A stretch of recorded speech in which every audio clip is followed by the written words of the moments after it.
Assalamualaikum and very good morning to everyone. We, the Melta Negeri Sembilan chapter, appreciate you taking the time to join us today for a private discussion. We would like to ask the panels present today to give a short introduction of themselves before we start our session. Shall we begin with Dr. Hasna? Bismillahirrahmanirrahim. Assalamualaikum and a very good morning, everybody. My name is Hasna Toran. I'm currently working in the Faculty of Education, University Bangsaan Malaysia. I train teachers to teach children.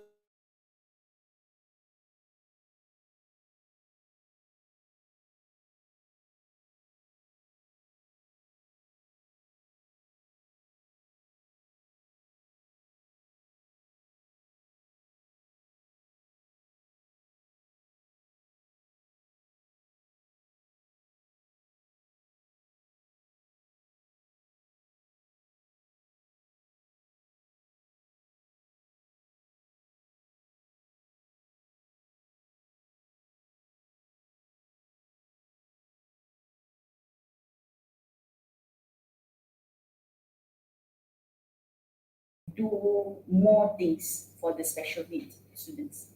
Thanks. Okay, Assalamualaikum, salam sejahtera. Nama saya Wirawati binti Yunus. Sekarang saya bertugas di Bahagian Psikologi dan Kaunseling Kementerian Pelajaran Malaysia. Saya di sini sebagai parent sebab saya ada anak multiple disability sebenarnya. Dan hari ini Alhamdulillah sebagai satu kerja buat saya untuk beri sedikit sumbangan berkaitan dengan program kita pada hari ini. Terima kasih. Hi, I'm Madam Molly from SJKT Bandar Sri Sedayan. I have experience in teaching 15 years.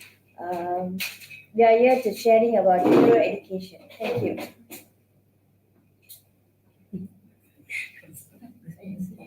Bismillahirrahmanirrahim. Assalamualaikum warahmatullahi wabarakatuh. Kepada Pengurusi Majlis dan kepada semua yang hadir pada hari ini, saya salawat sedikit.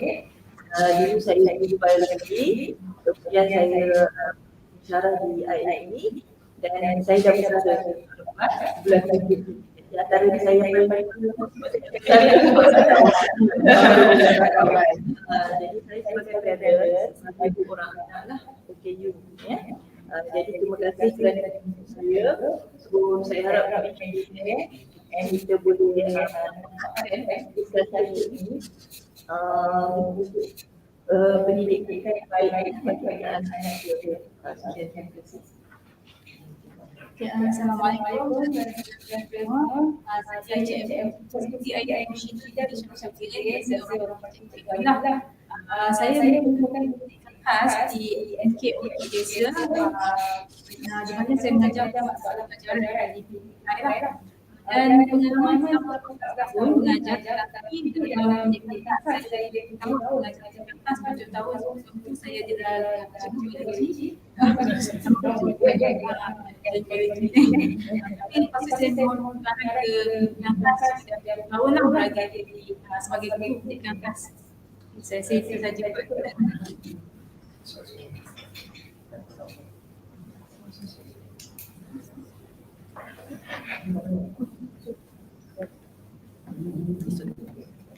Okay, good morning. I'm Madam from Bandar Sri. I'm teaching English for 11 years. So we are going to discuss about the education, special education learners. So really share your opinions because we having some policies in special needs. We are here to share the Okay, moving on to our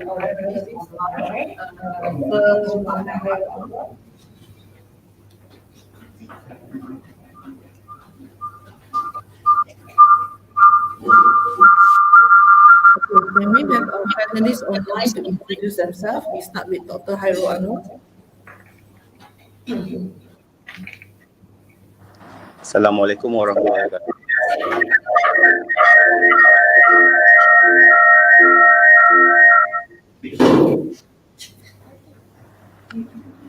Saya Dr. Muhammad Hairul Anwar bin Husin. Kesempatan ini saya mengucapkan terima kasih kepada Puan Yasmin. Saya sebagai penolong kanan di SMK 2.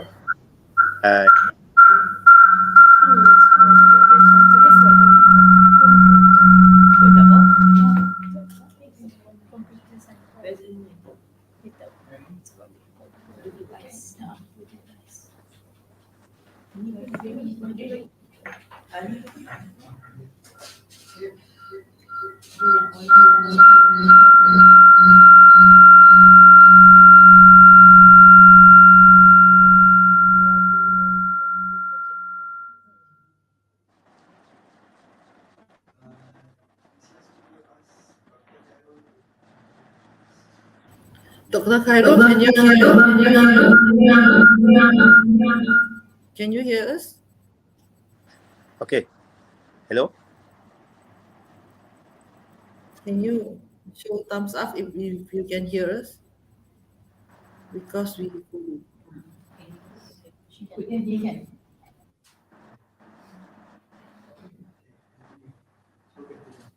Assalamualaikum warahmatullahi wabarakatuh. And good morning.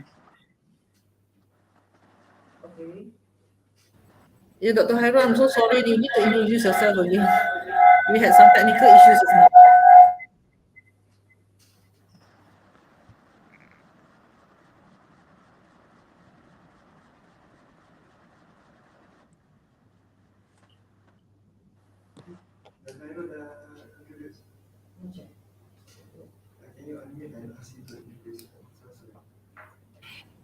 Dr. Hairul, I'm so sorry, but we need you to introduce yourself again. Can you hear me? Okay. Assalamualaikum dan selamat pagi. Terima kasih ucapkan kepada Puan Yasmin dan rakan-rakan panel lain. Dr. Muhammad Hairul Anwar Husin daripada SMK Taman Universiti 2 dan tugas sebagai penolong kanan. Pengalaman sikitlah dalam bidang pendidikan khas, terutamanya masalah penglihatan dan masalah pembelajaran. Okay, thank you. Cikgu Chris, can you introduce yourself to the panels here? Okay, hai, selamat pagi semua. Saya Cikgu Christina Anthony ataupun my students call me Cikgu Chris lah. So saya adalah penolong kanan pendidikan khas di SMK Batu Kawah, Kuching, Sarawak. Saya berpengalaman 15 tahun sebagai seorang guru, masih baru lagi, dan 10 tahun pengalaman di aliran pendidikan khas. So saya adalah guru aliran perdana yang berhijrah ke pendidikan khas, and pendidikan khas is very close to my heart. So I hope that sesi kita pada hari ini, terima kasih kepada penganjur kerana menjemput saya. So saya berharap sesi kita hari ini akan dapat memberikan impact kepada anak-anak pendidikan khas yang amat kita sayangi. Thank you. Okay, thank you so much, Cikgu Chris. Thank you for the introduction from all the panelists. We shall move on with a welcoming speech from our Melta Negeri Sembilan chapter, Dr. Zubaida Bibi binti Mubarak Ali.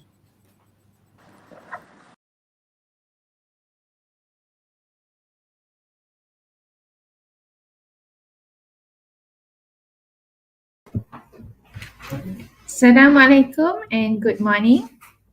It is my great pleasure to welcome all of you to this soapbox dialogue by Melta Negeri Sembilan chapter, where we have gathered some of the most insightful and knowledgeable individuals to discuss the topic of language learning for pupils with special educational needs.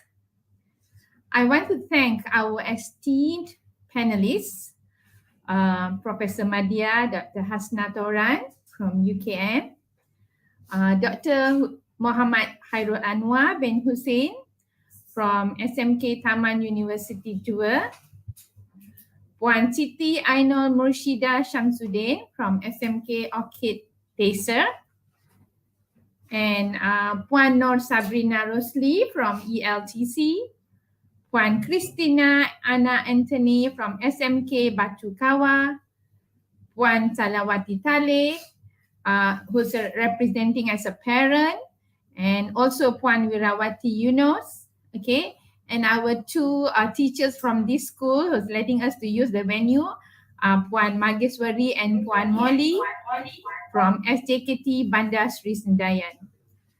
All these panelists have graciously accepted our invitation to participate in this dialogue.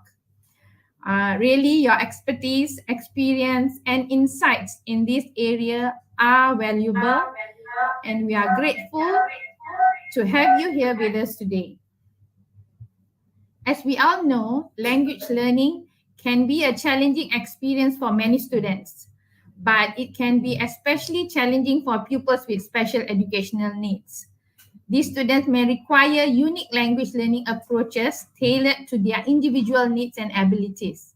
Over the course of this dialogue, we will hear from our panelists about their experiences working with pupils with special educational needs and their strategies for making language learning a positive and productive experience for these students. We will also explore the two most significant issues in language learning for pupils with special educational needs. Through our discussion, we hope to better understand the challenges faced by pupils with special educational needs in language learning and explore innovative solutions to these challenges. I want to also once again thank everyone in attendance for joining us today, and I hope that this soapbox dialogue will be an engaging and enlightening experience for all of us. Let us begin our discussion on language learning for pupils with special educational needs. Back to you, Puan Yasmin. Thank you. Thank you, Dr. Zubaida Bibi. So, shall we move on to our discussion today?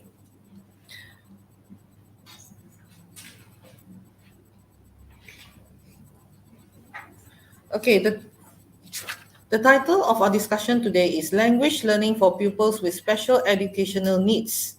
That's PSEN is the short form. Let us look at the objectives. The discussion today is to provide a platform for experts in special education teachers, parents with special needs children to share their language learning issues and problems in integrated special education, PPKI or inclusive education program.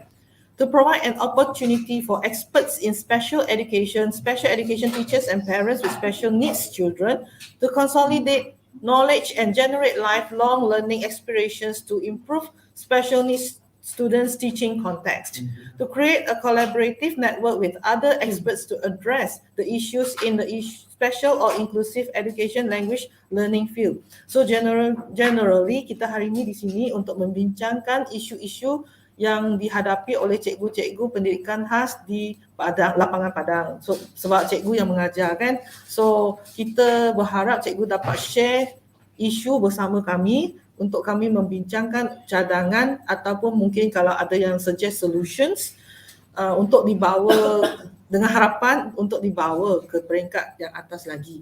Dan pihak ELTC juga sebenarnya bercadang untuk membuat satu modul untuk membantu guru-guru dalam integration of technology in their teaching. Sebab kita setelah berbincang dengan dua orang guru, kami dapati isu utama dalam teknologi is about choosing the right digital tool. Dan juga Cikgu Chris membangkitkan tentang isu buku level teaching materials, resources yang level dia tak sesuai dengan budak-budak pelajar-pelajar sekarang. Mungkin di Sabah dan Sarawak, mungkin juga di setengah tempat di Malaysia sendiri, di dalam Semenanjung sendiri. Sebab bukan semua tempat di Semenanjung ni English is the second language. It could be a foreign language for some places in Sabah, Sarawak, even in Peninsula. Okay, without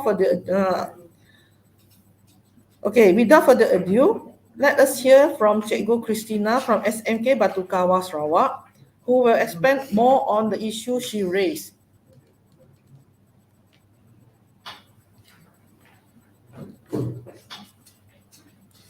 I'll pass the mic to Good you, morning, Cikgu Chris. everyone.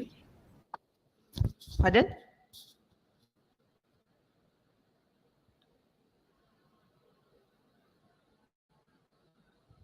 Okay.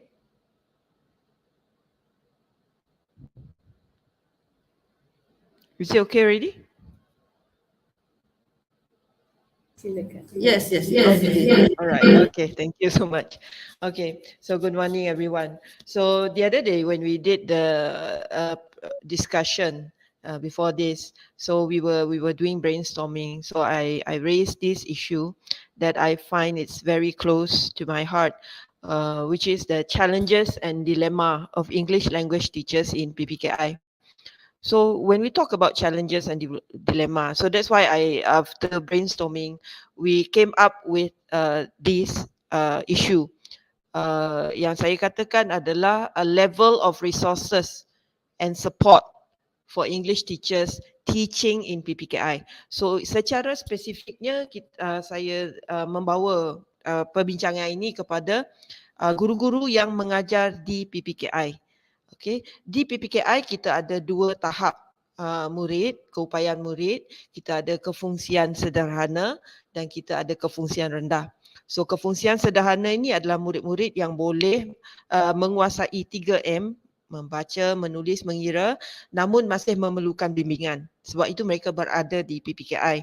Dan kefungsian rendah adalah murid yang kebanyakannya mungkin belum menguasai sepenuhnya 3M. Mungkin dia hanya setakat dia boleh mengira tapi tak boleh membaca dan sebagainya lah. Jadi di sini kita ada dua tahap kefungsian. Jadi bila ada dua tahap kefungsian, guru-guru di pendidikan khas ini sendiri kenalah mampu menyesuaikan kaedah pengajarannya sesuai dengan tahap kefungsian muridnya. Maksudnya cara untuk mengajar murid kefungsian sederhana ni berbeza kalau dibandingkan dengan murid kefungsian rendah. Okay, jadi itu sedikit pengenalan daripada saya lah. Jadi di sini persoalannya di sini adalah when we talk about teaching English itself di PPKI, realitinya tak semua guru yang mengajar bahasa Inggeris di PPKI adalah dari option bahasa Inggeris. Saya adalah ada option bahasa Inggeris kerana saya adalah guru dari aliran perdana, option bahasa Inggeris, kemudiannya berhijrah ke pendidikan khas. Okay, so pengalaman saya sendiri apabila saya masuk ke aliran pendidikan khas, walaupun saya seorang guru option bahasa Inggeris, saya mengalami ada sedikit cabaran dalam menyesuaikan bagaimana saya nak mengajar, membimbing anak-anak ini. Kerana of course aliran perdana, aliran pendidikan khas, dia ada jurang perbezaan dia. So bayangkan saya yang daripada option bahasa Inggeris sendiri menghadapi cabaran, apalagi guru-guru yang bukan option bahasa Inggeris. Cabaran yang mereka hadapi ini semestinya lebih hebat berbanding dengan saya. Okey, jadi di sini saya ingin nyatakanlah, saya bangkitkan di sini adalah apakah support, sokongan yang kita boleh beri kepada guru-guru ini yang mengajar mata pelajaran bahasa Inggeris di pendidikan khas. Sebab setakat ini terutamanya bagi guru-guru ini, kebanyakannya yang mengajar pendidikan khas ini dia adalah yang berdasarkan kita tengok jadual waktu, cikgu you boleh mengajar bahasa Inggeris. So mengajarlah cikgu ni bahasa Inggeris. Okay, dia nak tanya dekat siapa? Tak tahu. Dia nak dapatkan maklumat daripada siapa? Dia nak dapatkan sokongan, dia nak dapatkan bimbingan. Tak ada. There is no such thing. Unless, okay, for example, unless dia mengenali guru yang lain mungkin lebih berpengalaman, so boleh bertukar buah fikiran di situ. Jadi di sini saya katakan the level of support that the teacher needs is in term of training. Satu adalah training, satu lagi adalah dia punya kena ada support system untuk guru-guru yang mengajar bahasa Inggeris ini sendiri, di mana mereka boleh bertukar ideas, dia bertukar ideas dan sebagainya. And then secondly, saya bangkitkan isu mengenai resources, sumber, okay, bahan sumber pendidikan ini sendiri. Kita ada textbook, Okay, dalam pendidikan khas, untuk konfusian sederhana kita ada buku teks. Tetapi sebagai guru bahasa Inggeris yang mengajar menggunakan textbook itu, saya dapati dia to politely say tidak mesra pengguna lah, kerana banyak info bahan yang di situ. Okay, when we talk about English itself, we have to separate like language learning versus content. Dalam buku teks ini, bila saya perhatikan, dia lebih banyak berfokus kepada content. You know, you are testing, you are measuring students' content knowledge rather than their punya ability to use the language, to utilize the language to communicate. So di sini we need to revisit the textbook itself, the material itself. What is our focus? Kalau fokusnya lebih kepada communicative aspect, then we focus lah kepada communicative aspect in terms of, you know, helping the students, you know, in terms of their listening skills, in terms of their speaking skills, in terms of their reading, basic reading and basic writing.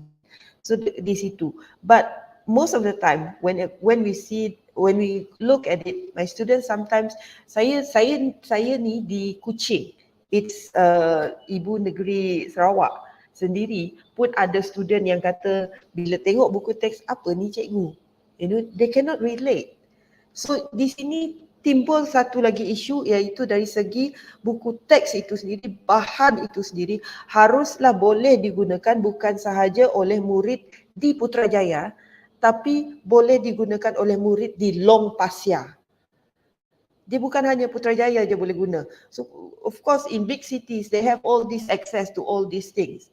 But what about children who are from the rural areas? You know, I'm not just talking about Sabah Sarawak. I'm sure in Semenanjung Malaysia there are also rural areas where students might find it difficult for them to grasp information tersebut. So di sini saya katakan, kalau kita could spend so much money to publish in the publication of textbook, might as well make sure that the textbook can be fully utilized by all students and can be easily utilized by the teachers.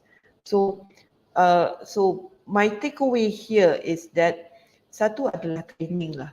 Kita kena tengok dari segi proficiency level. So mungkin cadangan, mungkin pihak ELTC boleh come up with a training ke, kursus ke untuk guru-guru pendidikan khas yang mengajar bahasa Inggeris. So bolehlah guru-guru ini menghadiri kursus ataupun modul latihan untuk membantu mereka lah in terms of how do I teach. Because cara kita mengajar pendidikan khas ini, saya lebih berfokus kepada konfusian rendah. So kalau kita mengajar konfusian rendah ni, we have to make it fun. We have to make it, the environment should be safe for them to talk, for them to voice out. They don't fear, you know, making mistakes. So a training should not focus on how you deliver the knowledge, but how you create that environment where the students feel safe. Because I remember one of my students, the first year I was in pendidikan khas, we have this student. He was 13, he was non-conversant, tak faham BM, tak faham BI, even his Mandarin also kita pun tak faham. So over the years dia belajar di PPKI. So he was with us until he was 19, so 6 years. So when he was in his final year, not only was he able to converse in Bahasa Melayu, he was able to converse in dialect Melayu Sarawak. He was able to understand and have a basic, you know, very simple conversation in English. So how did this happen? Definitely not just from, you know, teaching dengan kaedah biasa. It happens when you create this environment, the teacher creating this environment where the student feel that saya seronok, I want to participate. So it involves, you know, methods and ways of teaching. So level of support di sini pun kita perlu ada di mana a group of teachers come up together with best practices that work for them, so that, and sharing it with each other, so that the other teachers can, oh, basically I can do this in my classroom, maybe I can try this, because basically teaching pendidikan khas, you have to be adventurous, you have to try, new methods, unconventional methods. So saya biasalah dulu masa sebelum jadi penolong kanan tu, biasalah saya punya method memang kena jeling lah, because my method are unconventional. Kadang-kadang orang kata, oh, she's just playing with the students, but no, when you teach language for the students, it has to be fun. So di sini the need for training for the teachers are, how do they utilize the resources, itu satu. Bagaimana dia nak utilize resources. So itu slot yang kedua, very good. Integration of technology, that's very good. Okay, and then also when we talk about teaching communication, elemennya adalah BM, BI dan matematik. So di sini kita ada 3 subjek ini. Each is 1 hour per week lah. Okay, how do we utilize it? Definitely teaching stand alone, it won't do much. So di sini kita ada apa yang kita katakan sebagai tematik, pengajaran bertema, pembelajaran bertema. So kita ajar satu tema ini tapi kita pecahkan kepada 3. So kita gunakan tema yang sama dalam BM, BI dan matematik. Ini memang on paper memang dah ada. But implementation, teachers are still, how do I implement this? And most of the time it's like you are given this, the SKP, apa-apa dokumen, hadam, you think, you figure it out yourself. That's why sometimes we get different versions when it comes to teaching the students. So why not come together with one method, one way, one example of, how do you teach thematic learning? Make sure the teacher really understand the concept, really able to implement it in the classroom. Barulah tercapai hasrat kita untuk buat pengajaran bertema ni. Okay, and then the other that I was talking about is the materials, the resources. What are the resources available for the students? So one of it is the textbook. Since we spend so much on the textbook, so why not? There is a need for us to review again the textbook that is published. Okay, and then we see dekat mana, how can we improve it for our students? So that's basically what I have to say regarding this lah. So I look forward for us to have a discussion on this. Okay, thank you so much.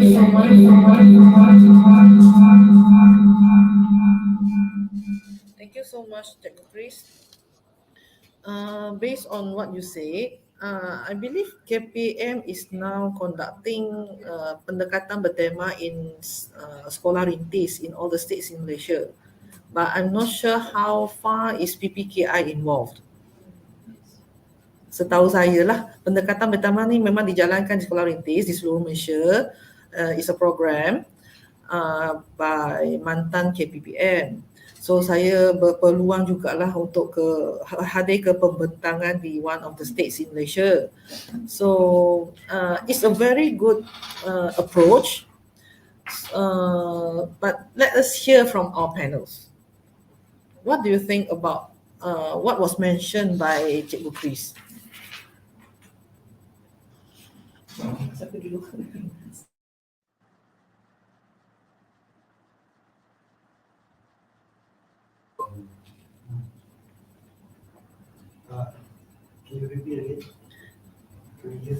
Can we hear from Dr. Hairul Anwar?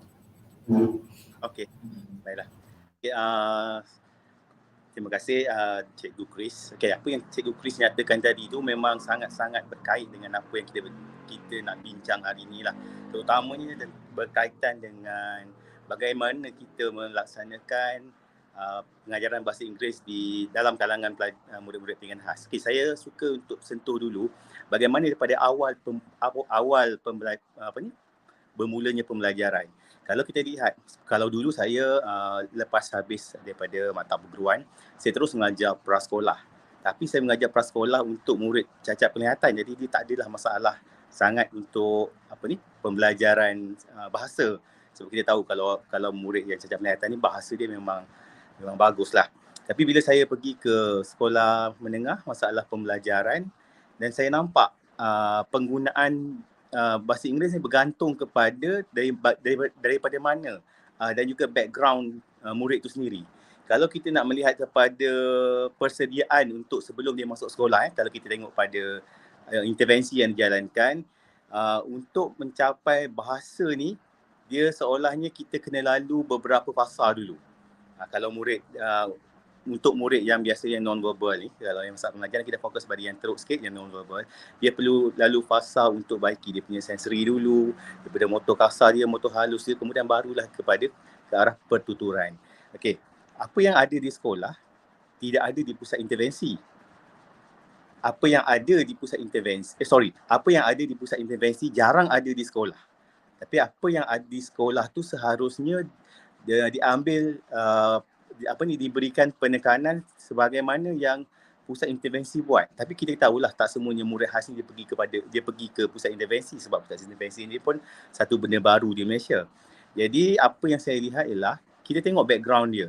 Kalau background dia sebelum tu orang kata kalau murid autism ni dia punya English bagus. Kenapa English dia bagus? Sebab dia lebih terdedah kepada bahan-bahan dan penggunaan bahasa Inggeris. Dia tengok YouTube apa semua tu, dia meniru. Dia lebih kepada meniru dan dia punya pronunciation pun bagus. Dia punya bezalah dengan konten. Konten tu ikut tahap level pembelajaran dia lah. Okey, kalau kita tengok sumber kat sini, bila murid ni semakin besar, dia sangat memerlukan bahan tambahan. Kalau kita tengok pada buku teks, memang buku teks tu kita boleh jadikan sebagai sumber, sebab kalau kita laksanakan kurikulum pendidikan khas, kalau dalam buku teks ada 10 chapter, taklah 10 chapter kita ajar untuk satu tahun. Kita mungkin ambil, kalau murid tu berkefungsian sederhana dan bahasa dia agak sederhana, kita mungkin boleh ambil beberapa chapter dari, kalau dia tingkatan 1, mungkin boleh ambil beberapa chapter daripada sekolah rendah.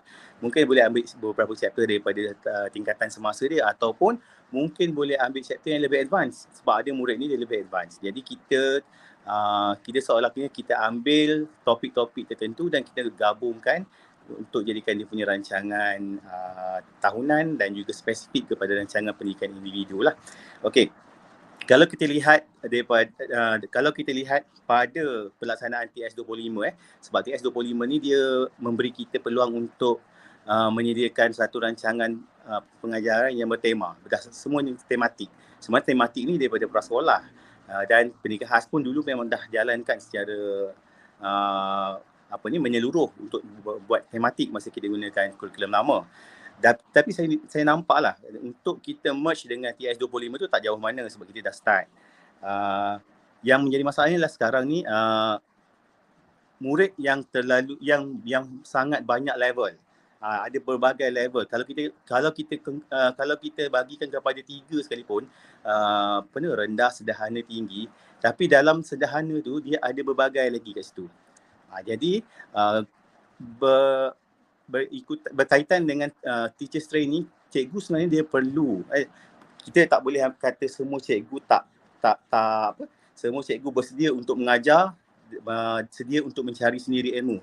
Okay, sebab ada juga 25% mungkin guru yang sentiasa perlu dibantu untuk membantu murid, sebab mungkin mereka ada idea, tapi idea mereka mungkin perlu penambahbaikan. Jadi contohnya macam discussion macam ni kan, kita boleh nampak keperluan guru tu di mana sebenarnya, apa yang mereka perlu.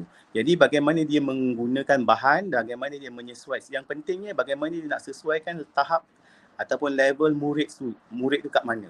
Kalau kita gunakan bahasa, sebab tu dalam pendidikan khas kurikulum ni lah bahasa Inggeris komunikasi, sebab semua boleh dilaksanakan untuk dalam mata pelajaran lain. Contohnya kalau di sekolah menengah, contohnya kita ada subjek-subjek kemahiran dan cikgu boleh menggunakan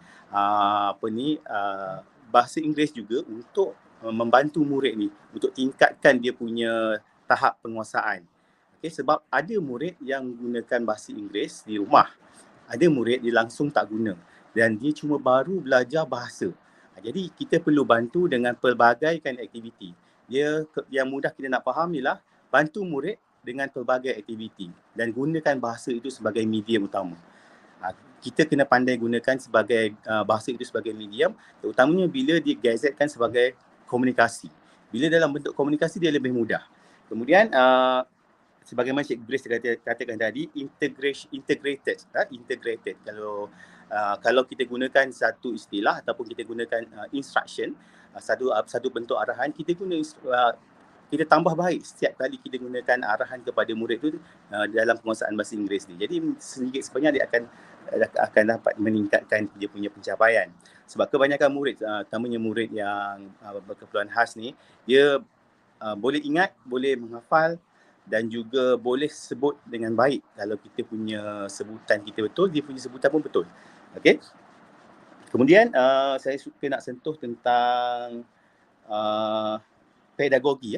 Sebenarnya pelaksanaan pembelajaran bahasa Inggeris, pedagogi dia dalam yang digunakan di aliran perdana dan juga pendidikan khas dia lebih kurang je sebenarnya. Cuma penekanan kita, kalau di aliran perdana dia terpaksa ikut berapa banyak dia punya silibus.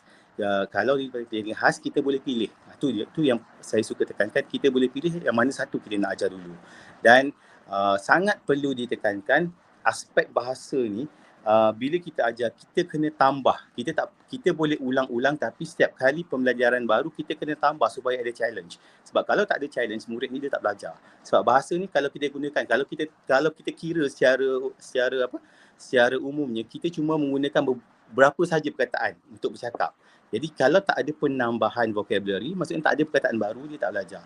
Dan penting untuk murid khas ni, kalau dia nak lebih faham, terutamanya peringkat sekolah rendah prasekolah, dia punya kemahiran berbahasa ni kita terapkan daripada mula-mula sekali belajar berkaitan penggunaan sensori dia.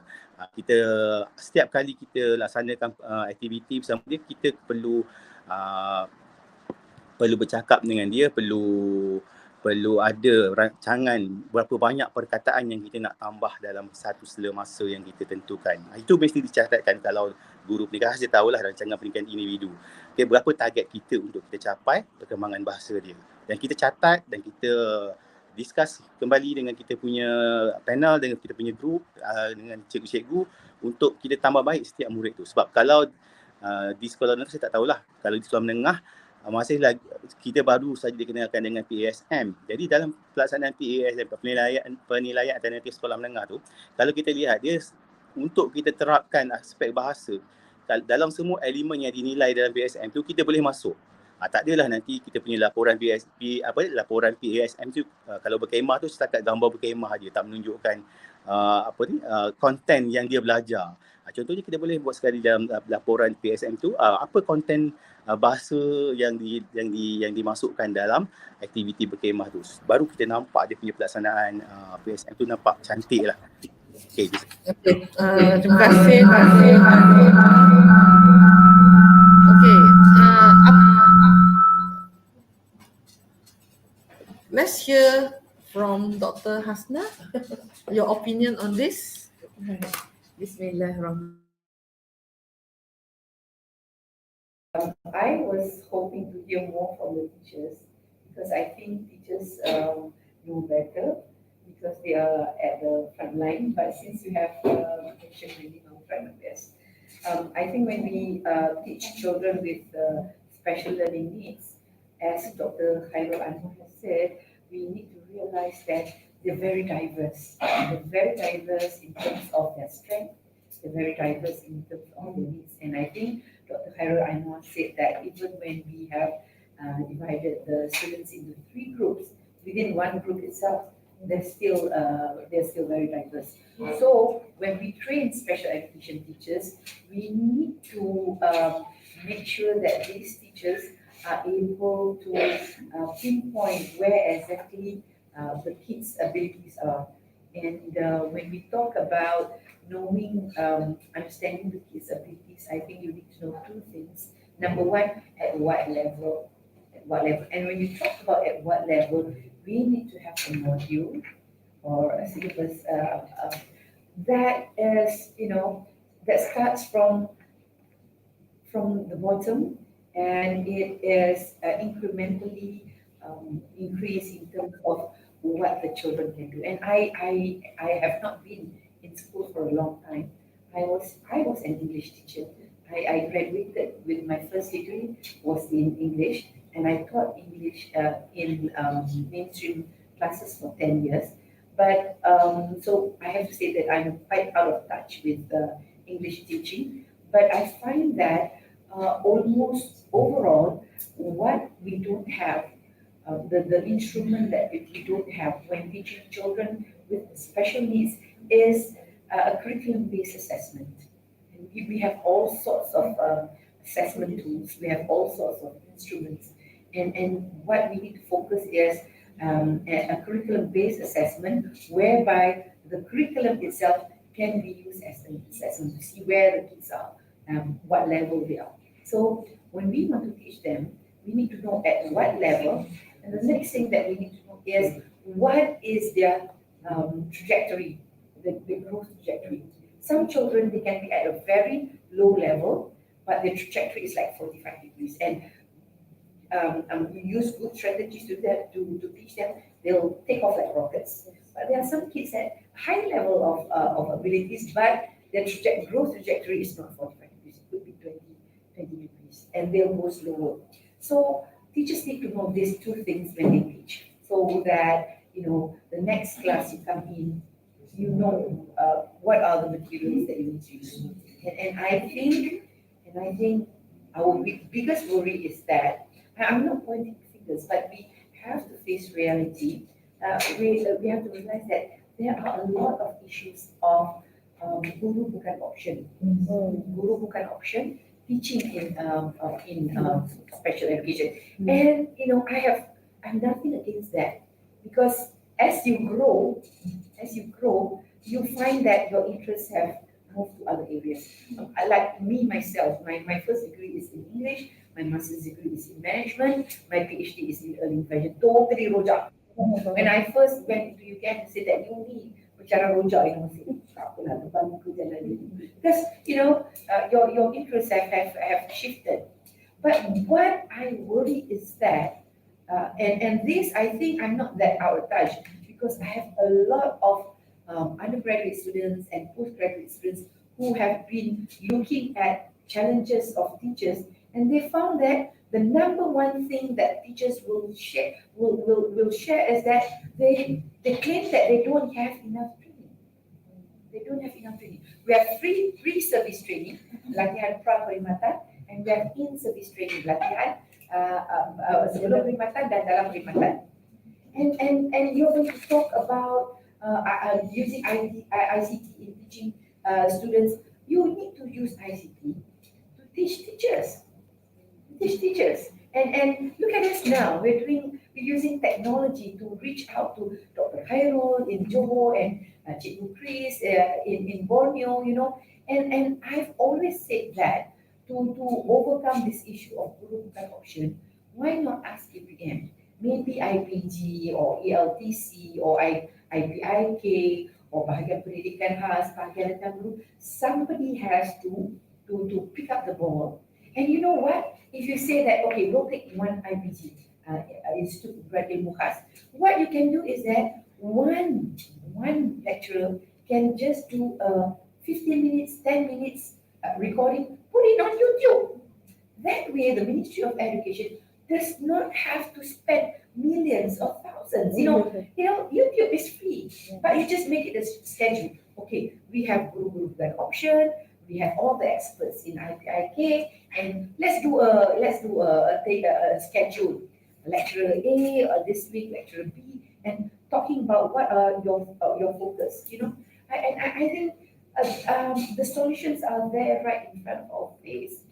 But I find that I'm not just talking about the MOE. I find that all of us educators, we tend to pussyfoot around the issues. The issues is there, rather than jumping in and tackling the issues. But we're not actually addressing. And I'm really hopeful that with our discussion today, we'll be able to say, like, and what are the applications, and straight away coming up to the question. Actually, Madam Moderator have a lot of points here, but Thank you, Dr. Hasna. Let us hear from Cikgu Irene. She's non-optionist teaching in Ireland PPKI. So what do you think about support for teachers and teaching materials available now? Alright, okay.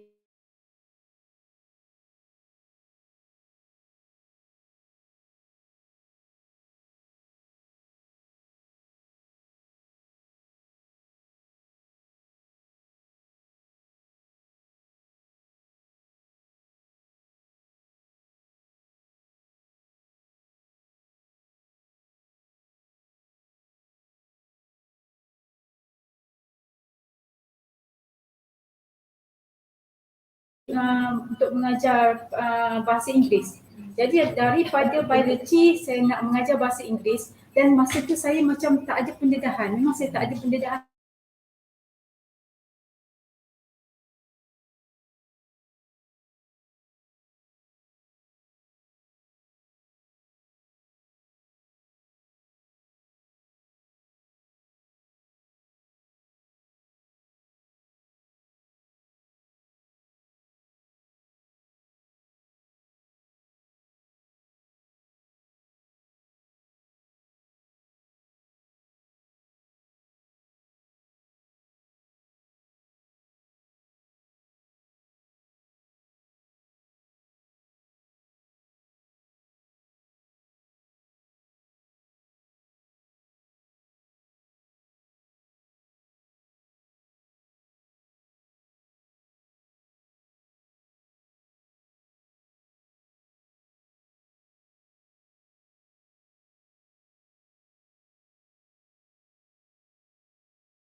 Dalam kelas yang sama, bila kita tanya how are you pun dia tak boleh jawab. Kelas yang sama. Maksudnya kita ada dua level yang berbeza di kelas yang sama.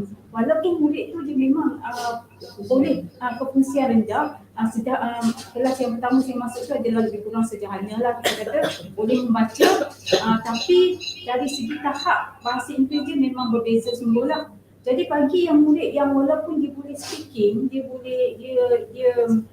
maksudnya dia tak faham bahasa Melayu, dia all semua bahasa Inggeris, tapi dia memang kefungsian rendah sebab dia tak boleh nak bercakap. Dia autism yang memang kita kata bukan mild, tapi dia memang tak boleh cakap, cuma dia memahami. Jadi kita nak mengajar tu memang tak ada panduan, itu masalah lah. Dengan tak ada panduan, lepas tu kita nak sesuaikan bahan apa yang sesuai untuk dua level murid yang berbeza. Itu kita tak kira lagi level-level lain kan. Okay, jadi saya memang belajar daripada pengalaman lah, sebab kalau kami yang mana yang bertukar ke aliran pendidikan khas ni, kami diberi khusus pendedahan pendidikan khas, tetapi hanya 3 hari. Itu masalah kita lah. Dalam khusus tu apa yang cikgu dedahkan? Apa antara itu? 3 hari juga. Maksudnya apa kononnya tu lah yang didedahkan kepada kami, macam contoh apakah kurikulum, aktiviti kurikulum yang kita boleh laksanakan kepada murid. Kemudian pendedahan asas, murid autism ni macam mana, murid sindrom Down ni macam mana. Kiranya tidak ada macam kita kata aplikasi kepada kemahiran tu, dan dia tak relate pada situasi semasa. Jadi kita macam sekadar sekadar yang ada, sebab macam nak syarat saja. Syarat cikgu ada sijil, kemudian cikgu boleh guna sijil tu lah, maksudnya itulah cikgu dah 20-23 kan. Bila nak berubah? Ya, masih sama doktor, masih sama 3 hari saja. Sebab saya baru tahun lepas saya dijemput untuk jadi one of panel untuk menyampaikan khusus kepada cikgu-cikgu lah. Jadi macam masa saya tu sampaikan, saya ubah tajuk sebab saya kata sekarang ni kita integrasi teknologi. Jadi saya nak buat pendedahan tentang penggunaan teknologi untuk guru-guru pendidikan khas. Sebab apa yang saya nampak memang kita punya masalah guru pendidikan khas terutama dalam bahasa Inggeris sebenarnya dari segi tidak mengintegrasikan teknologi sepenuhnya. Sebab apa yang saya buat untuk dua murid yang berbeza tahap ni, yang saya cuba adalah dengan mengintegrasikan teknologi. Kita menggunakan bahan-bahan resource daripada sumber-sumber digital, daripada luar negara, kita punya semua yang bahan yang dikongsi, dan yang itu yang kita boleh nampak dia punya yang mana yang murid yang rendah tahap ni dia boleh ada improvement lah dari segi bahasa Inggeris dia lah. Tapi integrasian teknologi lah yang mana yang lepas ni kita ada isu yang lepas ni yang tekanan-tekanan lah yang banyak yang kita kat pihak sekolah ni hadapi untuk nak pastikan guru-guru, nak pastikan murid ni dapat belajar menggunakan teknologi, terutama murid pendidikan khas. Okay, terima kasih Cikgu Ainul.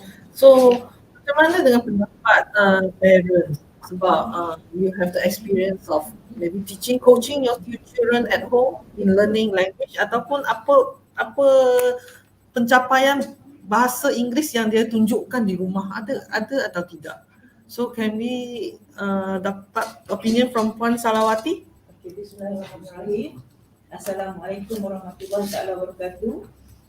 Sebenarnya saya sangat-sangat berterima kasih dan sangat-sangat bersyukur kerana saya dapat berada di sini. Because actually setiap hari saya fikir tentang pembelajaran anak-anak ni. Anak saya seorang tu memang masalah pembelajaran, lepas tu ada anak pun. Yang kedua tu memang severe dengan non-verbal lagi, tak boleh berjalan lagi. Saya kena bagi tumpuan lah dan saya sentiasa fikirkan macam mana cara saya nak ajar mereka ni. Sebab saya ada latar okay. So saya nak pergi sedikit, lebih kurang dalam 2-3 minit sahaja, tapi yang saya rasa saya nak tekankan dekat sini adalah penggunaan teknologi tadilah. Sebab yang sebagaimana kita tahu sekarang ni, budak-budak ataupun pelajar-pelajar di PPKI ataupun special students ni, sebenarnya dia orang ni memang ada correlation dengan artificial intelligence, artificial intelligence. Sebab anak saya yang kedua tu pun kita tak payah ajar, kita bagi dekat dia handphone, dia boleh operate. Maksudnya AI dengan dia ni memang ada dia punya tu. Okay, so teknologi yang saya cadangkan lah, yang saya fikir-fikir untuk anak-anak PPKI ni, why not cikgu-cikgu gunakan, tak apa, kalau katalah dekat sekolah tak ada gadget ataupun tak ada komputer, tak cukup laptop dan sebagainya, bagi dia orang bawa handphone. Bagi dia orang handphone, suruh dia orang gunakan apa yang kita boleh gunakan yang sekarang ni dalam orang kata viral ni, macam contohnya TikTok dengan YouTube.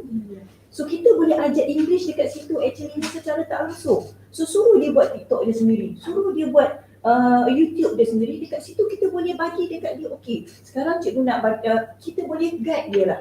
So daripada situ kita boleh ajar dia English, communication in English. Macam anak saya baru ni saya suruh dia buat video untuk masuk dalam TikTok, dekat situ banyak dia tanya saya. So we try to communicate in English. Dekat situ masalah kalau cikgu bukan option English. Because budak-budak PPKI ni dia betul-betul absorb macam sponge. So kalau kita cakap bahasa Inggeris salah, dia akan dapat yang salah. Sebab tu bila dia tengok YouTube ataupun dia tengok video dan sebagainya, budak-budak autism dan sebagainya ni, dia boleh 100% kira. Sebab dia punya otak tu macam otak video. Dulu kita kata kamera kan, sekarang bukan kamera, dia video. Sebab tu English dia sometimes dia punya pronunciation tu exactly macam yang dekat UK ataupun dekat British sana, sebab dia memang video punya tu. So why not cikgu gunakan apa yang kita ada sekarang ni, yang dia suka, TikTok ataupun YouTube channel ni, dekat situ kita gunakan untuk ajar dia bahasa Inggeris. Okay, sebab saya tengok semalam dekat satu video dekat luar negara pun dia buat macam tu. So dia gunakan YouTube ataupun TikTok yang free ni untuk student tu belajar bahasa Inggeris, dan daripada situ pelajar-pelajar tadi boleh kembangkan. Okay, for example ni saya tengok semalam student ni dia buat tentang diri dia, daripada situ cikgu boleh ajar dia vocab, daripada situ cikgu boleh ajar dia macam mana nak buat ayat, daripada situ cikgu boleh ajar dia macam mana nak search Google words, everything dekat situ. So dia jadi macam project based learning, dia macam jadi macam orang kata what we call conceptual learning. Jadi dia pergi sekolah tu, dia bukan macam anak saya jangan bagi buku, jangan suruh dia tengok buku teks, is a very dia cakap dengan saya, mama because masa mata dia pun sebelah tak nampak. So kalau suruh dia tulis, saya tengok masa PPKP baru-baru ni dekat sekolah, dekat rumah, cikgu ajar melalui online, saya rasa sedih sangat. Okay, objective for today is what? So, ajar what is now, what is verb, alahai saya kata. Budak Teaching grammar not communication. yes. Dia tak ada dua hala. Dia tak ada interaktif, dia tak ada guna. You kan, don't ask the student about your opinion. Okay, during holiday what you do? Dia tak ada dalam kepala ni. You have to give them. Ask them to repeat. And then after that, baru dia boleh bagi dia punya sendiri. You jangan, okay, what is, sometimes you ask, what is your father's name? Dia tak tahu. Dia macam blank. You jangan tanya dia banyak soalan. Ini saya tengok, aduh, saya very sad. Okay, so use that technology yang ada. Kalau sekolah tak ada, gadget tak ada, komputer tak ada, laptop, bagi dia bawa handphone daripada rumah. Cikgu control. Masa belajar tu dia guna. You nak suruh dia upload dia, semua perkataan-perkataan tu adalah bahasa Inggeris. Upload, zoom in, zoom out. Okay, delete everything. That is the word yang you nak teach them in English, but secara secara langsung. Practical. Okay, shut down. Dia nak ajar tu semua. Okay, on, off, everything. Kan? So I hope lah teachers keluar daripada yang biasa ni, konvensional macam Cikgu Chris. Saya rasa saya nak hantar anak saya dekat Cikgu Chris ni. Boleh tak Cikgu Chris? Secara online. Because dia need fun learning ni. Okay? And then macam tadi kan, resources ni, kalaupun kita tak nak pergi kepada teknologi, kita nak guna resources yang ada. Saya tengok semalam dekat satu video, saya kalau boleh buat PhD dalam pendidikan kan memang saya buat sebab apa? Tapi tak ada masa je. Dia guna marshmallow je cikgu ni. Dia bawa, kita kata nak guna ABM kan, dia bawa marshmallow je. Daripada marshmallow tu, dia eat marshmallow, what you taste marshmallow, lepas tu dia can feel that, so much, everything dengan marshmallow. Last kali makan marshmallow, very enjoyable. So dekat situ lah dia belajar communication English, kat situ dah dia belajar. Kalau kat situ pun kita boleh terapkan maths, kita boleh terapkan science, everything. Kalau cikgu tu kreatif. The most important thing dekat pendidikan, kalau suruh stop cakap nak ngitak kan. Ya, saya dah banyak simpan sebenarnya. Saya banyak simpan. Because saya ada dua orang anak yang very need help kan. Dan saya rasa kalau kita tengok teachers, parents, yang paling penting sekali adalah teachers. Very penting. Anak saya dah berhenti soalan. Sebab dia cakap saya orang dia akan pakai baju dia menangis. Why? I don't think school is the thing for me. Why? I go to school because of it. Saya terus you stay at home. Bulan 8 saya berhenti soalan. Mana saya dah tahu sekolah baru. Saya tak tahu ada sama kita. Tapi sebenarnya di sekolah lama teachers. Cikgu tu dah ajar begitu dekat saya. Kalau Sofia tak nak belajar, kalau Sofia macam dah siap semua, buka okay, Mama nak Sofia okay. Dia macam dengan student saya tahu tak ada dalam balik ni. Sofia begitu. So very penting cikgu. Saya sangat suka tentang cikgu yang kepada pendidikan kat situ. Why? Sebab ada teman-teman saya yang suka daripada kepada pendidikan because dia nak melakukan tugas dia.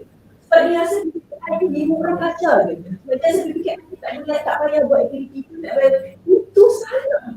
Sebab dia nak menjiwai pendidikan kelas tu. Sebab dia tak boleh pergi kepada pusat tu, tak salah. Dan itu sebenarnya you love this.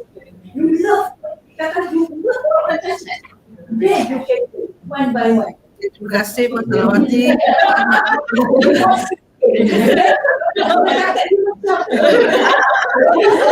Satu ruangan yang sangat, I think give us information for teachers, especially teachers. You know what parents are feeling and then what kids are feeling. So kita betul, saya setuju kita perlu menyayangi anak murid kita. Kita bukannya hanya pergi sekolah mengajar balik, dapat gaji balik, tak. We have to teach that, we make sure they learn something new each day.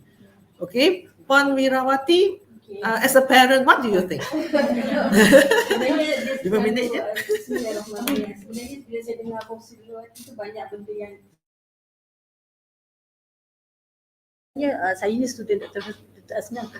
Tapi kan saya pernah ingat masa tu saya mengandung Aimi, doktor tahu Princess Congo tu Aimi dalam perut saya. Aimi anak saya yang last tu lah yang ada istimewa sikit. Saya pun kita tak boleh diagnosis dia mild ke apa ke, dia multiple. Okey. Jadi masa tu saya ingat doktor keluar, doktor Husna dia cakap saya pelik lah, dia kata dekat Malaysia ni bila ngajar budak-budak prasekolah, sebab kalau dekat overseas belajar letak je basikal kat situ. Okey, basikal ni bentuk apa tayar dia? Dia kata bentuk bulat.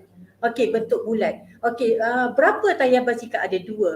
Lepas tu dia kata Dr. Hasnas dia cakap dia dalam kelas. Okey, dalam basikal tu dia ada apa? Ada handle, ada tempat. Dalam pembelajaran tu yang bila tadi Dr. Khairul cakap yang TS25 tu yang kata berpelajaran secara bertema tadi, sebenarnya benda tu dah dimasukkan dalam tu.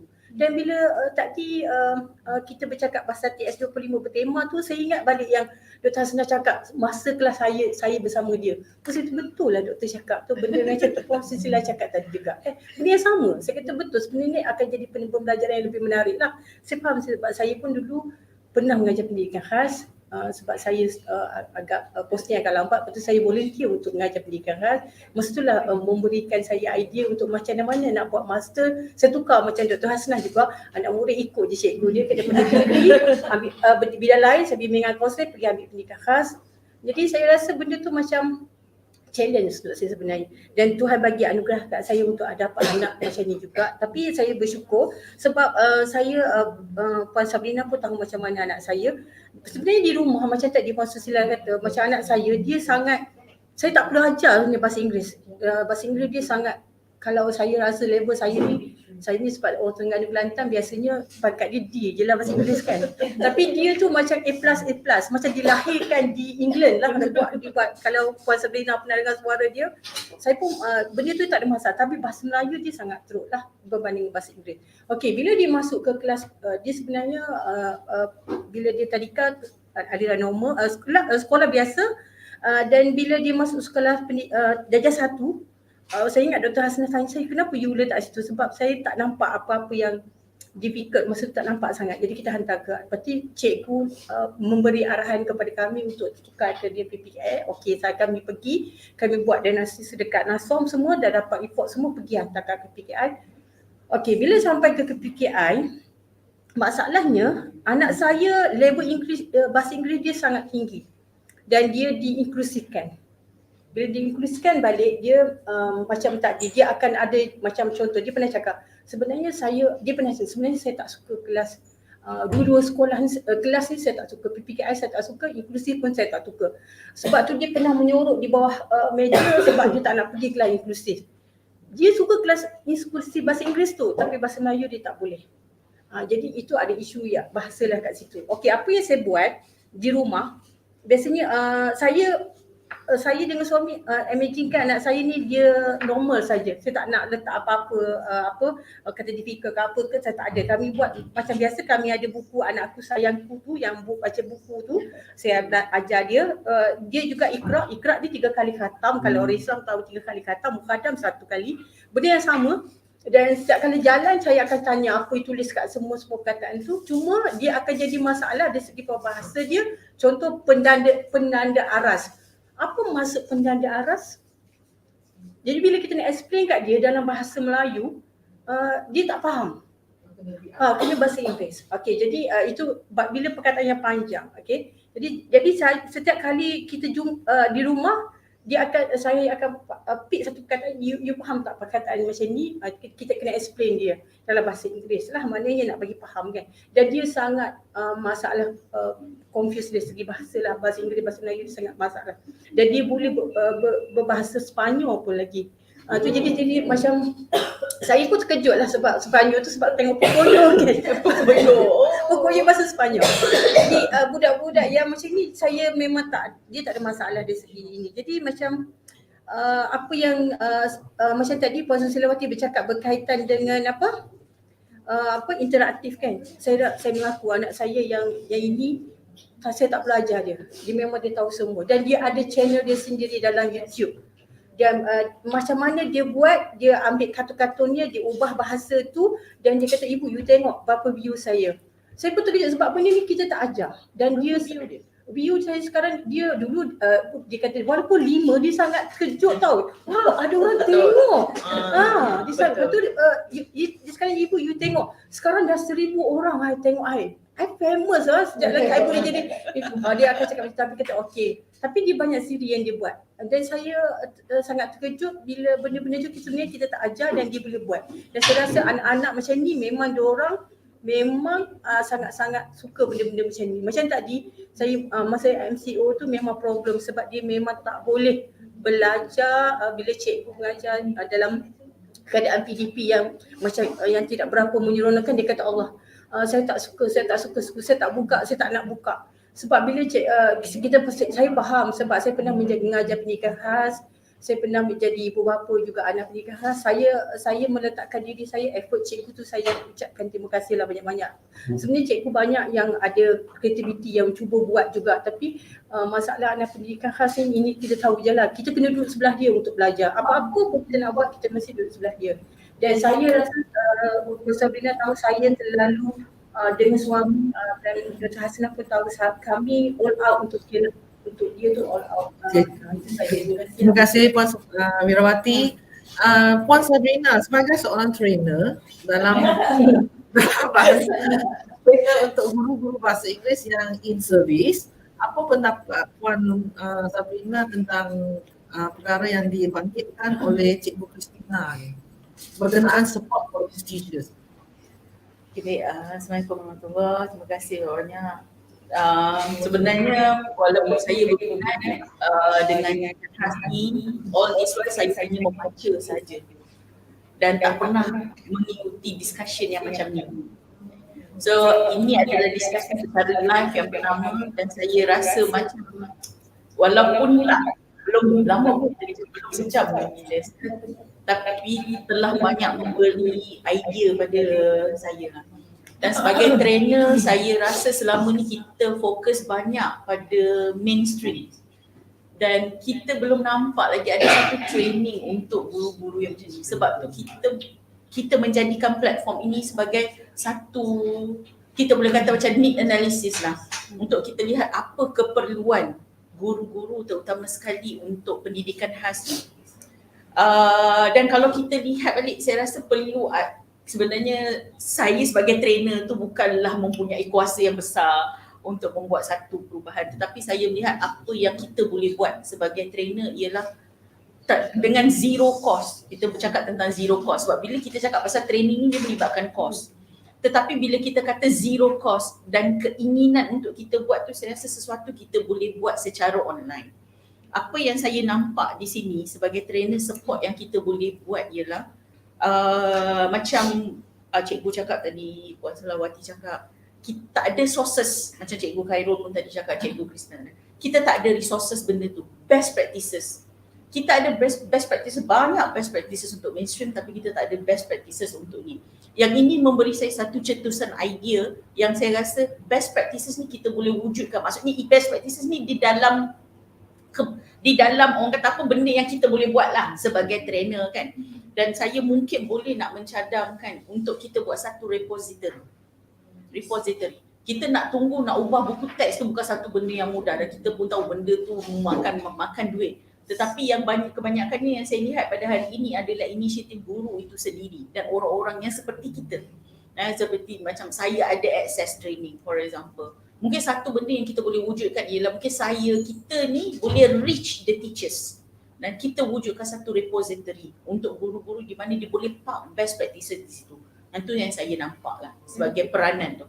Sebab kita buat repository untuk inisiatif dan training kita. Macam contoh saya buat training PPKBIS, kemahiran bahasa Inggeris. Dan saya nampak di mana, macam mana PPKBIS tu boleh jadi satu daripada training untuk guru berikan khas. Di mana kita boleh olah. Saya dah nampak dah ni, saya dah boleh olah. Tetapi kita kena bermula dengan repository tu dulu. Dan kita boleh buat satu repository ni mungkin guna Google Sites, mungkin kita boleh guna Google Sites lah, saya rasa yang terbaik untuk buat repository tu. Dan di mana kita nak tanya juga dekat cikgu, ada tak cikgu pendidikan khas yang buat YouTube channel? Sebab kita kan ada guru YouTuber channel pendidikan. Mungkin di situ channel Cikgu Ainul lah. Okey, so jadi di situ kita boleh juga jadi satu permulaan untuk kita wujudkan satu repository sebagaimana kita tengok video orang luar negara ajar guna marshmallow. Mungkin di dalam konteks kita mungkin kita guna benda lain macam basikal sebagai contoh, ataupun buku ke ataupun apa dan sebagainya. Dan saya melihat di situ kita tak nak reach yang terlalu tinggi. Pada saya sebagai trainer, saya tak nak reach yang terlalu tinggi yang macam very impossible for you to do. Kita buat satu yang di dalam tangan saya macam Cikgu Ainul has already started it, which I think is very good. Yang kita boleh mula dengan satu repository. Yang ni saya rasa di dalam kuasa yang ada pada kami lah untuk kami buat as a start repository. So jadi saya rasa kita boleh mula dengan yang itu. LOL, yes, okay. Dan saya rasa cikgu-cikgu kita pun di dalam mainstream kalau kita tengok mereka banyak bergerak sendiri sekarang kan. Dan kita ada e-didik Malaysia from teachers to teachers. So sekarang ni kita kena buat macam tu. Yes. From teachers to teachers. Kita tak boleh depends pada yang di atas ni sebab di atas ni banyak prosedur. Banyak. Bayangkan kita hanya ada 6-7 kepala di sini pun kita mempunyai banyak pencabahan idea. Bayangkan kalau kita ada 20, 100, 200 kepala untuk kita satukan menjadi satu benda yang perfect, itu akan mengambil masa yang sangat lama. So jadi saya rasa permulaan itu kita mula dengan repository. Ini cadangan saya sebagai dari sudut trainer yang mana resource tu ada pada saya. So, terima kasih Puan. Terima kasih Puan Sabrina. Saya rasa itu cadangan yang baik lah. Sebab kita macam Puan Sabrina kata kita tak boleh nak buat test lah. Sebab itu melibatkan kos. Kalau kita wujudkan repository online, is free. And then semua cikgu boleh access. Itu yang kita nak, parents pun boleh access and then students can access. Itu yang kita nak kan sebab kita nak dia belajar at their own pace, tempat dia, masa dia sendiri. Dia rasa nak belajar hari ni, oh mama saya nak belajar buat marshmallow hari ni, dia boleh tengok sendiri. So itu yang kita nak capai sebenarnya kan. Okay, what about Cikgu Molly? First of all, I would like to thank Meta Negeri Sembilan Chapter Center for giving me a sudden opportunity to share something. One of our famous program in this school is a neuro education, which is not conducting in the other school. So many schools visit us to grab the knowledge of neuro education. Okay, for us, neuro education we apply to the not disabilities. We don't have disability students, but we have slow learners in our school, and slow learners and hyperactive students. So for them, we are helping through the neuro education to them. Okay, so we are using a very simple exercise only, and it's not costing much. Okay, it's not costing much. Just we need a comfortable mat and then a few ordinary tools like marbles, bean punch, and then there's puzzles like that. So every day, Monday to Friday, 7 to 7:30 and 7:45 something. Okay, so we are the selected students. I will go to our day one hall. We're using the day one, and then they will practice there. Okay, first they will have 5 minutes walk in the field. Then after that they will come to step by step. They will crawling. Okay, we have experienced some students. Okay, example year one students. She's always crying. First day, she's crying. She's a bit uncontrolled person. So from first day, I'm watching her. And then after she practicing the neuro educations, we call as a therapy lah. It's a considered therapy. So the therapy, when she go through the therapy, she stopped the crying. She stopped to cry, and then she back to how to walk flexibly. And then now she not holding the mother hand. She can walk alone. And so this neuro education is giving a good what we call effects. Okay, effects to students. You can see the huge changes to students. Okay, thank you, Teacher Molly. How about Cikgu Majid? You have been teaching for 11 years, right? So how do you counsel the students when they teach? Yes, thank you to everyone. Okay, I like to add on to Madam Molly's our neuro education, where I have past 3 years we were doing this. Started with Madam Santi, our ex-HM. Okay, she is the one started the program. She bring from her previous school the program. So when the boy named Keshav, when he entered the year 1, he started to run. He's very intelligent boy. He can speak very well with his slang, and then he know a lot of things. We asked him about science, English, maths, able to answer every question. The problem is he can't sit properly in one place 1 minute. He will, yes, hyperactive, and he will run away from his classroom. The teachers have to chase him. That's our problem. And then he will show tantrum. Means he will get angry, and then he will shout at everyone, something like that. So our HM suggested this one to him, and then he started to do. His grandmother is the first person take responsibility to train him with the practice. First of all, he really don't like it because he have to do some exercise, which make him uncomfortable because of sweating, something like that. So if he want to cry, run away from school. And then I think his grandmother is the one pushing him until now he is in year 3. Now he can sit, do his work quietly without disturbing other teachers and pupils. He's an excellent student. He can give TP 5 for every lesson. Yes, he's very excellent student. The problem is he can't sit properly and listen to teacher. And he love watching TV. So, he will teach us, okay, you watch this program, it's very interesting. He will teach us. That's the thing with him. So Neuro is very good program for our school students. We give to the slow bloomers. I wish to add my suggestion, one of the suggestions. When I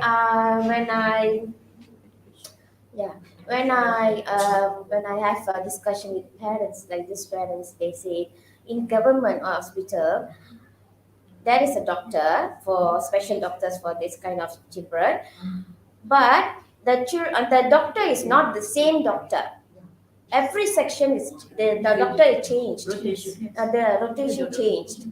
So they feel the first doctor don't know about him. The first doctor give a therapy already. The second doctor is not continuing the therapy. The doctor giving another solutions, another treatments. So they feel confused, and then they don't know what to do. The parents is like terlepas lah, like that. So this is the one. So what the government should do is, if they take really one student or one child, they have to continue with the same doctor. That will produce a good result, I think. That's my suggestion to government. All right, thank you, Cikgu Magis and Cikgu Molly. So, thank you. So, anything our online panelists would like to add?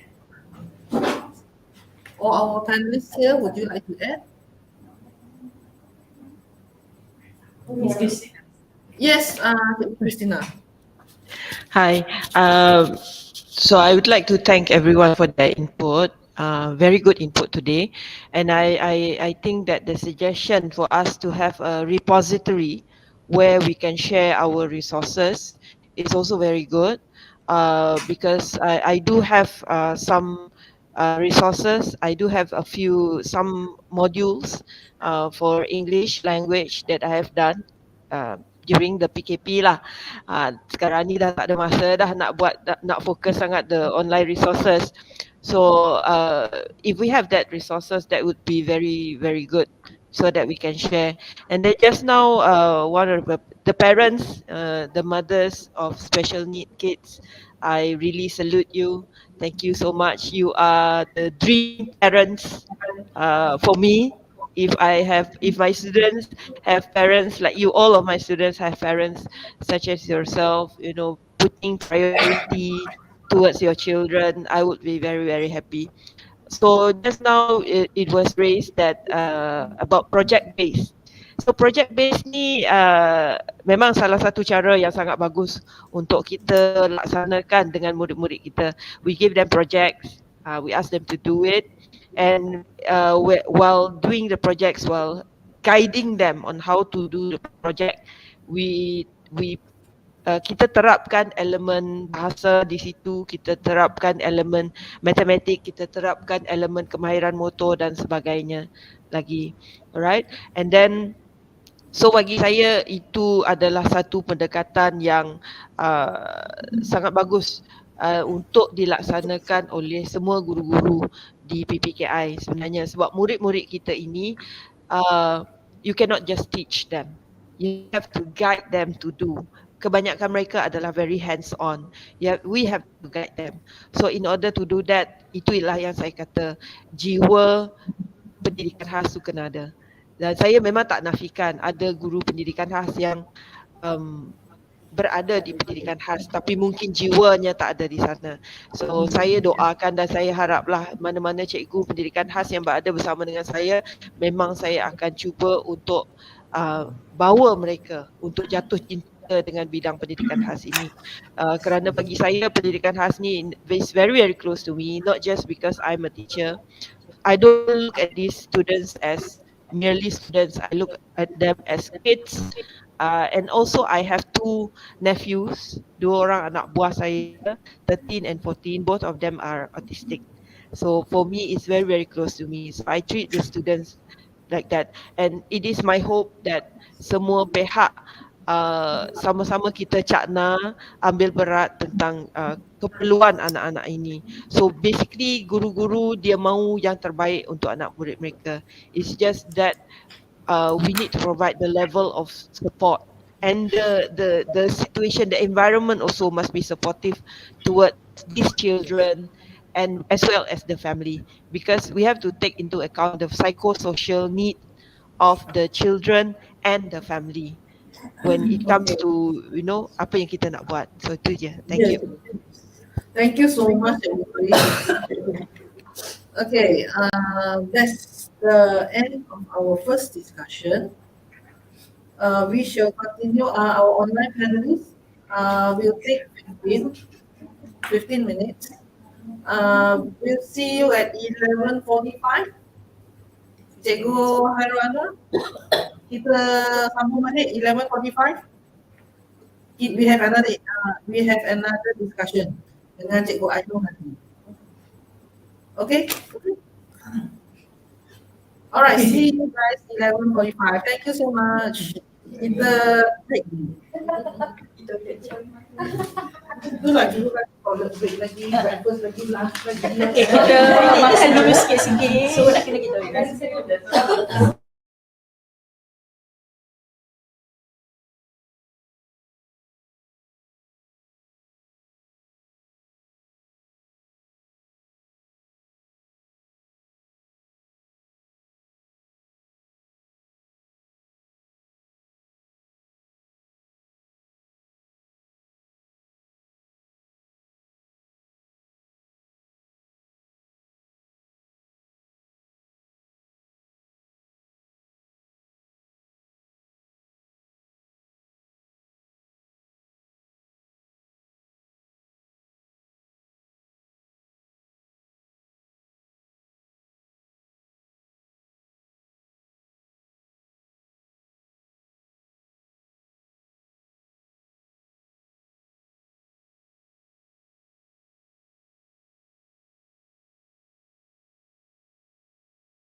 Hi,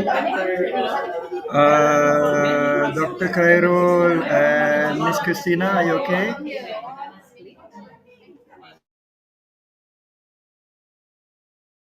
Okay.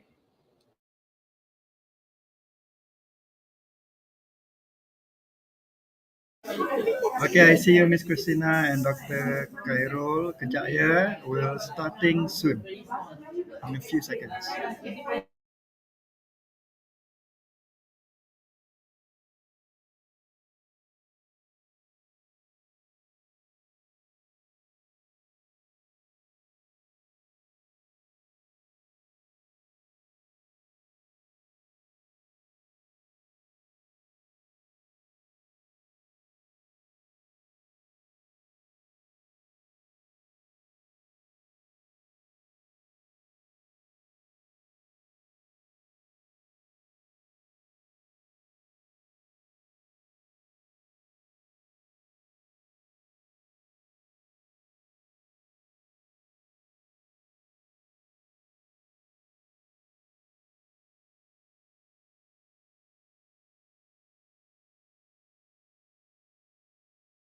Of the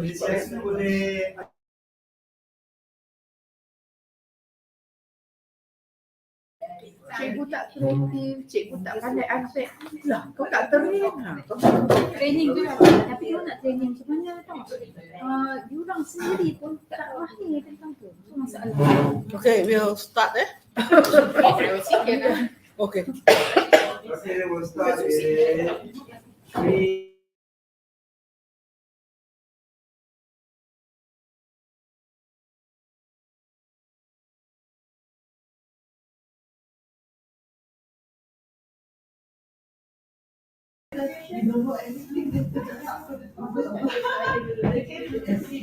All right. Shall we start? All right, we're starting in 1, 2, 3. Okay, welcome back everyone.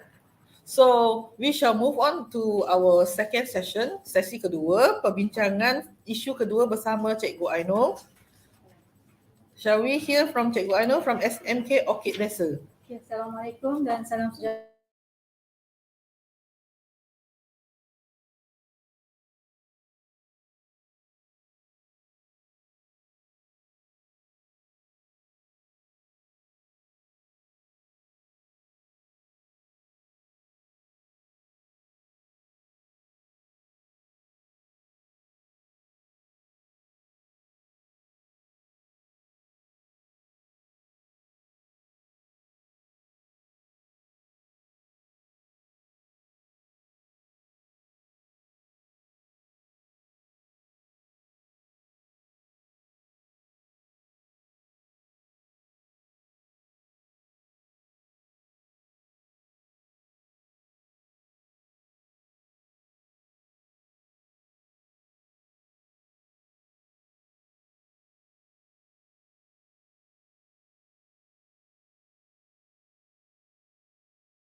Dia baca, dia suruh budak baca. Macam tu memang dari segi pendidikan khas, kita kata integrasi teknologi tak berjalan dengan berkesan lah. Okay, sebab tu saya antara yang saya buat lah, sebab kita nak kalau kita tengok pada masalah tu adalah masalah mungkin dari segi murid. Kita tahulah murid kita ni macam mana murid pendidikan khas. So untuk physical learners ni dia kena ada hands on. Mungkin masalah pula kata okay, masa pendidikan PKP dulu macam mana kita nak buat hands on, kita tak bersama dengan murid. Tapi kita ada banyak medium yang platform yang menawarkan kepada kita interactive learning. Yang mana contoh saya bagilah class point, antara dia lah business lesson yang saya laksanakan sebab memang kebanyakan ni kita buat gamifikasi. Yang itu yang paling berkesan untuk pengajaran bahasa Inggeris. Okey, untuk gamifikasi kita kena ada integrasi interaktif antara murid. Murid tu menjawab soalan masa tu murid tu boleh buat dekat device dia sendiri. Banyak sebenarnya, tapi yang menjadi masalah adalah cikgu tu tahu ataupun tidak menggunakan semua sumber yang ada. Kalau kita nak kata tentang sumber ni memang tak ada masalah lah. Memang sumber terutama gamifikasi ni terlalu banyak kalau cikgu nak explore. Jadi kita punya masalah first kali tu adalah bagaimana kita nak pastikan cikgu tu mempunyai penguasaan dari segi penggunaan bahan-bahan digital, resource yang ada dekat dalam internet kita ni untuk nak digunakan bagi murid tu, dan digunakan bukan setakat digunakan macam tu saja, digunakan dengan berkesan. Nak tengok keberkesanan penggunaan integrasi tu. Jadi saya kekangan yang pertama adalah saya mungkin fokus kepada guru lah, sebab memandangkan tadi pun kita punya perbincangan tu banyak ke arah guru kan, guru. Okay. Jadi yang pertama tu kebanyakan yang saya lihat even pada rakan-rakan guru saya sendiri, kebanyakannya tidak mahir menggunakan ICT. Penggunaan ICT bukan kadang-kadang tu bukannya tak mahir, dia boleh on laptop semua tu, cuma kita nak explore tu kan, dari mana dia nak dapat bahan-bahan sumber tu. Mungkin tadi yang dicadangkan adalah repository, itu memang baguslah. Sebenarnya saya pun ada buat satu site menggunakan Google Site yang mana saya kumpulkan semua permainan-permainan interaktif, video-video yang menarik yang boleh digunakan oleh parent, tak tunjukkan pada anak-anak. Kita dah kumpulkan satu tempat. Macam saya buat satu pusat sumber digital yang mana dekat sekolah saya memang kami tidak menggunakan pusat sumber biasa. Buku-buku maujud saya tukarkan kepada e-book yang ada grafik, lebih menarik. Even kita boleh masukkan visual, audio visual book dalam tu kan. Jadi kita kalau repository tu memang baguslah. Jadi yang mana yang saya buat tu pun saya dah tukarkan, jadikan itu sebagai sumber untuk murid-murid, sumber bahan interaktif.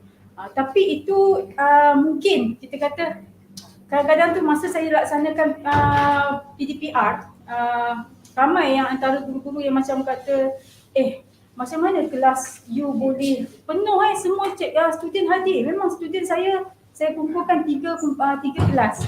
Dalam 3 kelas tu kami ada dalam 24 orang murid. Jadi kami kumpulkan sebab kita ada kekangan masa kan. Jadi kita kumpulkan kehadiran dalam 20 orang untuk PDPR yang sama kan. Dan sesi saya paling kurang pun 21/24. Itu paling kurang kehadiran. Jadi bila ditanya tu, kita kata, jadi itu perkongsian saya lah. Saya kata saya tak melaksanakan PDPR saya ni bukan secara satu hala. Kita kena ada interaktif. Jadi kita share gamifikasi. Tapi tak semua guru boleh buat sebenarnya. Cikgu boleh bagi satu contoh tak lesson yang, maksudnya secara oral je lah, satu contoh lesson yang cikgu buat dengan student yang boleh nak, sebab budak yang macam ni dia nak sit still di hadapan skrin tu bukan mudah kan. Kalau boleh dapat 21/24 tu saya rasa macam memang sangat tinggi. Di antara saya boleh bagi contoh sini, macam tadi Puan Salawati dia cakap, itu sebenarnya scavenger hunt. Untuk scavenger hunt ni saya gunakan platform Padlet. Padlet ni, dalam Padlet ni murid tu boleh masukkan bahan-bahan pencarian dia daripada internet. Dia boleh masukkan gambar-gambar daripada internet. Jadi scavenger hunt ni saya menggunakan Padlet, di mana saya minta murid tu bahagikan untuk kumpulan. Sekarang kita ada pertandingan, kita kata. Okay, dalam pertandingan ni kita nak tengok siapa yang dapat dulu bahan-bahan ni. Contohnya saya ajar topik recycle. Kan? Jadi kita nak bahan-bahan recycle daripada plastik semua. Okey. Dalam masa ni kita bagilah satu waktu tempoh masa. Okey, dalam masa 5 minit cikgu nak ambil gambar sebanyak mungkin bahan-bahan yang diperbuat daripada plastik. So mereka akan bergerak. Dia tak duduk setempat, dia pergi bergerak cari. Okey, ambil gambar, upload. So dia belajar bukan setakat dalam rumah dia sendiri. Dalam rumah dia sendiri. Jadi dia belajar dekat situ bukan setakat dia belajar bahasa Inggeris. Dia belajar juga tentang recycling. Dia belajar juga dalam masa sama bagaimana cara untuk dia nak upload gambar tu. Nak ambil gambar, nak upload kat Padlet. So aplikasi ni kalau bagi murid-murid khas di sekolah saya, kita kata dia boleh menguasai lebih daripada 10 aplikasi sepanjang PDPR tu. Macam-macam dia boleh tahu. Jadi yang itu sebenarnya yang patut kita nak dedahkan kepada guru-guru, sebab sekarang apa yang saya alami even dalam kita punya rakan-rakan guru sendiri dia dari segi pendedahan tu bagaimana nak mengaplikasikan bahan digital tu untuk murid-murid pendidikan khas. Tapi antara masalah lain, tantangan lain macam tadi ada juga Puan Salawati dia sebut berkenaan dengan fasiliti. Kan nak suruh bawa phone ke sekolah. Sebenarnya saya ada pada hujung-hujung lah saya beranilah sikit kan minta murid bawa phone sebab saya perlukan. Sebab apa? Sebab masa hujung-hujung ni kan baru nak habis tahun ni saya ajar dia orang buat robotik. Saya ajar untuk drones, main drones. Hidupkan drones. Tapi semua tu kena ada telefon, kena ada device. Okey, jadi problem yang kami dekat sini untuk guru-guru pendidikan khas terutamanya dari segi fasiliti lah. Pertama fasiliti dia kita kata satu sekolah tu memang ada fasiliti. Kita ada kami punya sekolah pun ada makmal komputer. Ada 60 buah komputer. Tapi kenapa murid pendidikan khas tak boleh guna? Dia punya persoalan dia. Bukan kami tak boleh bawa murid ke sana. Masalah ni kita kena tengok dari segi masalah keselamatan. Macam sekolah saya tinggi. Makmal komputer diletakkan di tingkat 5. Jadi kita nak kena pakai lift. Kita nak bawa murid. Lift tu pula fungsi dia kejap boleh, kejap tak boleh kan. Okay, satu lagi masalah yang saya alami lah bila saya bawa murid ke atas adalah dari segi penggunaan toilet. Murid pendidikan khas ni biasanya dia rutin. Kalau dia guna toilet tu, dia nak toilet tu juga. Kebanyakan lah, ada yang boleh. So dia nak turun lift. Dia kadang-kadang dia turun lift sendiri. Kita tengok tak ada dah, mana pergi? Oh turun lift, nak pergi toilet bawah. Jadi bahaya untuk dia. Jadi untuk penggunaan tu makmal komputer, kalau walaupun dah ada fasiliti komputer, kita tak boleh nak gunakan sebabnya yang itulah. Kedudukan dia tu. Tak mesra anak murid kita. Satu buang masa. Buang masa kita nak pergi. Jadi apa yang saya buat ni mungkin masalah bagi sekolah lain, tapi itu antara yang mungkin boleh diikuti lah. Di mana macam saya cakap tadi, saya tukarkan pusat sumber sebab kami tak ada ruang. Itu satu lagi masalah lah. Ruang dekat PPKI ni memang sikit. Kami nak minta menyedihkan sebab kami nak minta tambahan, kelas tambahan pun tak dapat kan. Jadi pusat sumber yang kecil tu yang hanya 1/3 daripada kelas saya tukarkan jadikan letak komputer. Ada 10 komputer. Untuk murid pendidikan khas saja. Kami tak nak guna yang dengan perdana sebab macam itulah kita tak ada kesempatan, tak ada jadual khas untuk kita. Lepas tu nak bawa murid ke atas kan. Jadi murid dah boleh guna. Jadi dari segi device facility kami tak ada masalah dari segi tu. Wi-Fi tu kami tak ambil daripada atas. Saya usahakan untuk dapatkan sendiri Wi-Fi PPKI. Tapi semua ni daripada sumbangan luar. Itu satu masalah lagi. Di mana kami PCG, untuk penggunaan PCG murid, kita tahu walaupun itu kita nak guna untuk pengajaran, kita tak bawa pergi mana-mana kan. Tapi untuk PCG tak boleh pembelian barang elektrik. Saya pun tak tahu kenapa. Kenapa tak boleh nak guna untuk beli komputer? Kenapa tak boleh guna untuk beli projektor? PCG tak boleh digunakan. Itu yang saya tahulah, saya tak tahu daripada sekolah lain, sekolah Cikgu Khairul ke macam mana kan. Tapi itulah, kalau kita nak guna, kita boleh buat kertas kerja, kita mohon. Dan kalau permohonan tu biasalah lambat. Makan masa. Jadi saya dapatkan peruntukan daripada Yayasan Petronas, sumbangan 10,000 saya buat pusat sumber digital. Dan satu lagi fasiliti lain lah antara yang saya buat adalah Digital Maker Hub. Di mana saya menang untuk cikgu juara digital tahun 2022 tu. Saya dapatlah daripada MTech 15,000 penggunaan Digital Maker Hub untuk robotik. Memang kalau kita sebut robotik ni, even sekolah saya pun dia kata okey, dia robotik banyaklah ke RBT, banyaklah ke asas sains komputer. Jadi kalau saya buat Maker Hub dekat bahagian atas juga, tempat lain, murid saya macam mana tak dapat? Murid saya ni yang saya nak bagi pengajaran untuk robotik. Jadi terpaksa, dia kata kena buat kat tempat lain. Jadi saya fight untuk yang itu, saya buat juga di kelas PPKI sendiri. Okay, untuk ni supaya murid saya dapat gunakan bahan-bahan robotik tu sendiri. Jadi untuk penggunaan robotik macam tadi Puan Salawati kata murid kita ni untuk anak-anak kita ni autism ni dia AI kan. Memang betul. Saya antara pengalaman lah saya nak share dekat sini, bila saya bagi alatan robotik tu yang tak dipasang lagi. Nak buat robot, saya bagi kat dia. Saya cakap, cikgu tak nak ajar. Ikut je. Ni panduan, ini alat sahabat. Saya nak tengok dulu macam mana. Ini alatan dia. Sekarang pasang ikut macam mana panduan tu.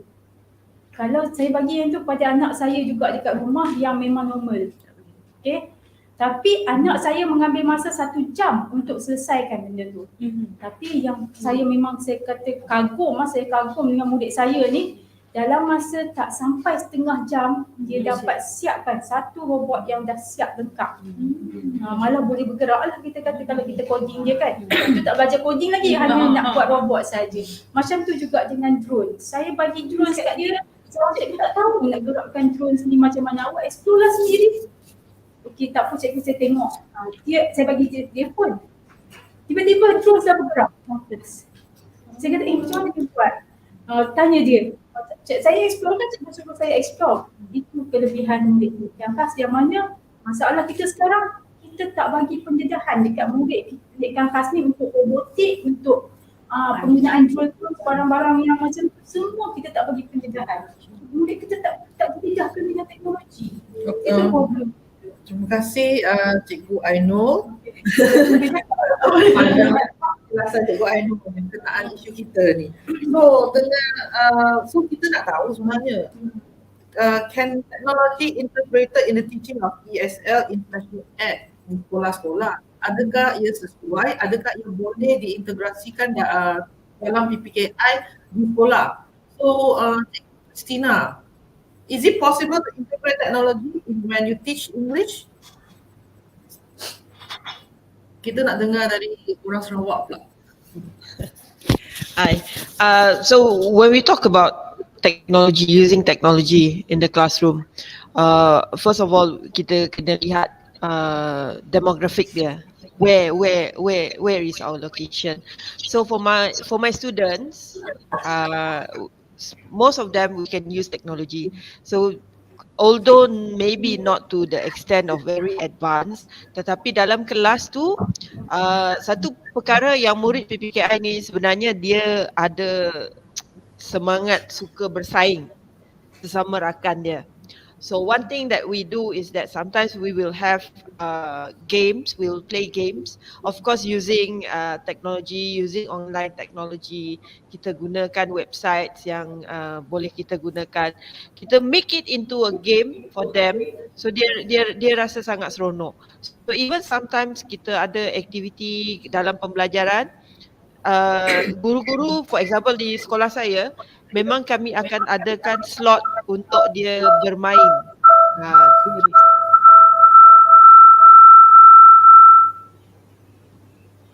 Memang ada slot untuk mereka bermain game. So they compete among themselves. So kita boleh gunakan teknologi, for example like Kahoot and all this.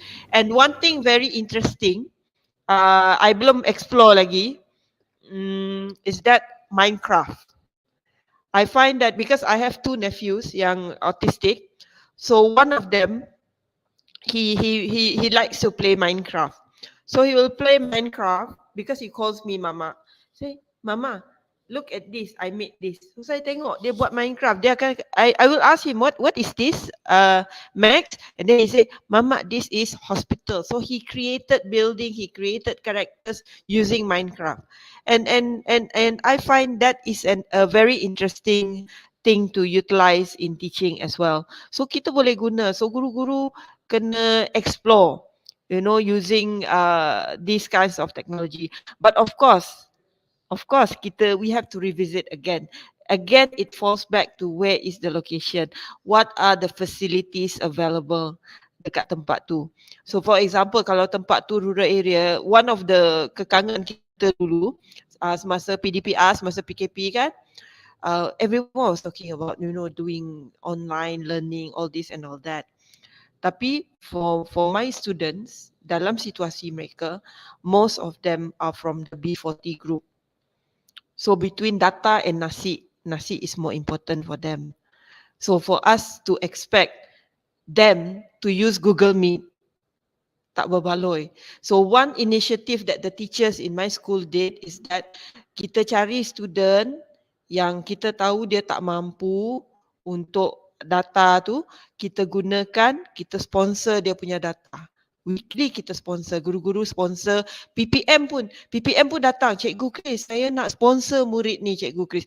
Tapi kita buat dengan syarat, okay, we sponsor your data for online learning, make sure you attend your classes. So mereka akan attend. So kita ada banyak inisiatif yang kita buat semasa PKP tempoh hari. And then also ramai orang dia fikir Google Meet is the the go-to thing. No, saya gunakan WhatsApp video call to teach my student sebab it use less data compared to Google Meet.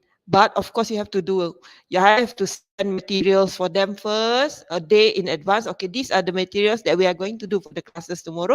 Take a look at it. Tomorrow during the class we will discuss about it. So kita akan buat aktiviti bersama-sama. Gunakan WhatsApp video call or sometimes Telegram group call, video call. So technology does not have, I don't want everyone, ramai guru ni dia terasa intimidated dengan terms teknologi.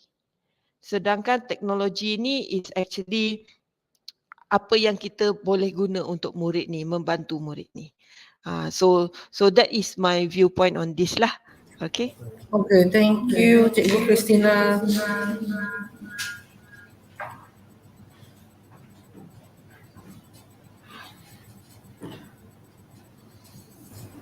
So it is possible to integrate technology when you teach, right? Okay, my next question is, do teachers need to be guided on how to choose the correct digital tools or when to integrate technology? Definitely they need to be guided. But of course it always falls back to the teachers themselves. Dia nak ke tak nak? Sebab kalau dia intimidated,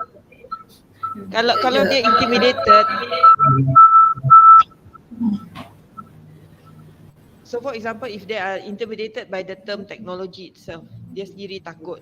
So they have to overcome that first.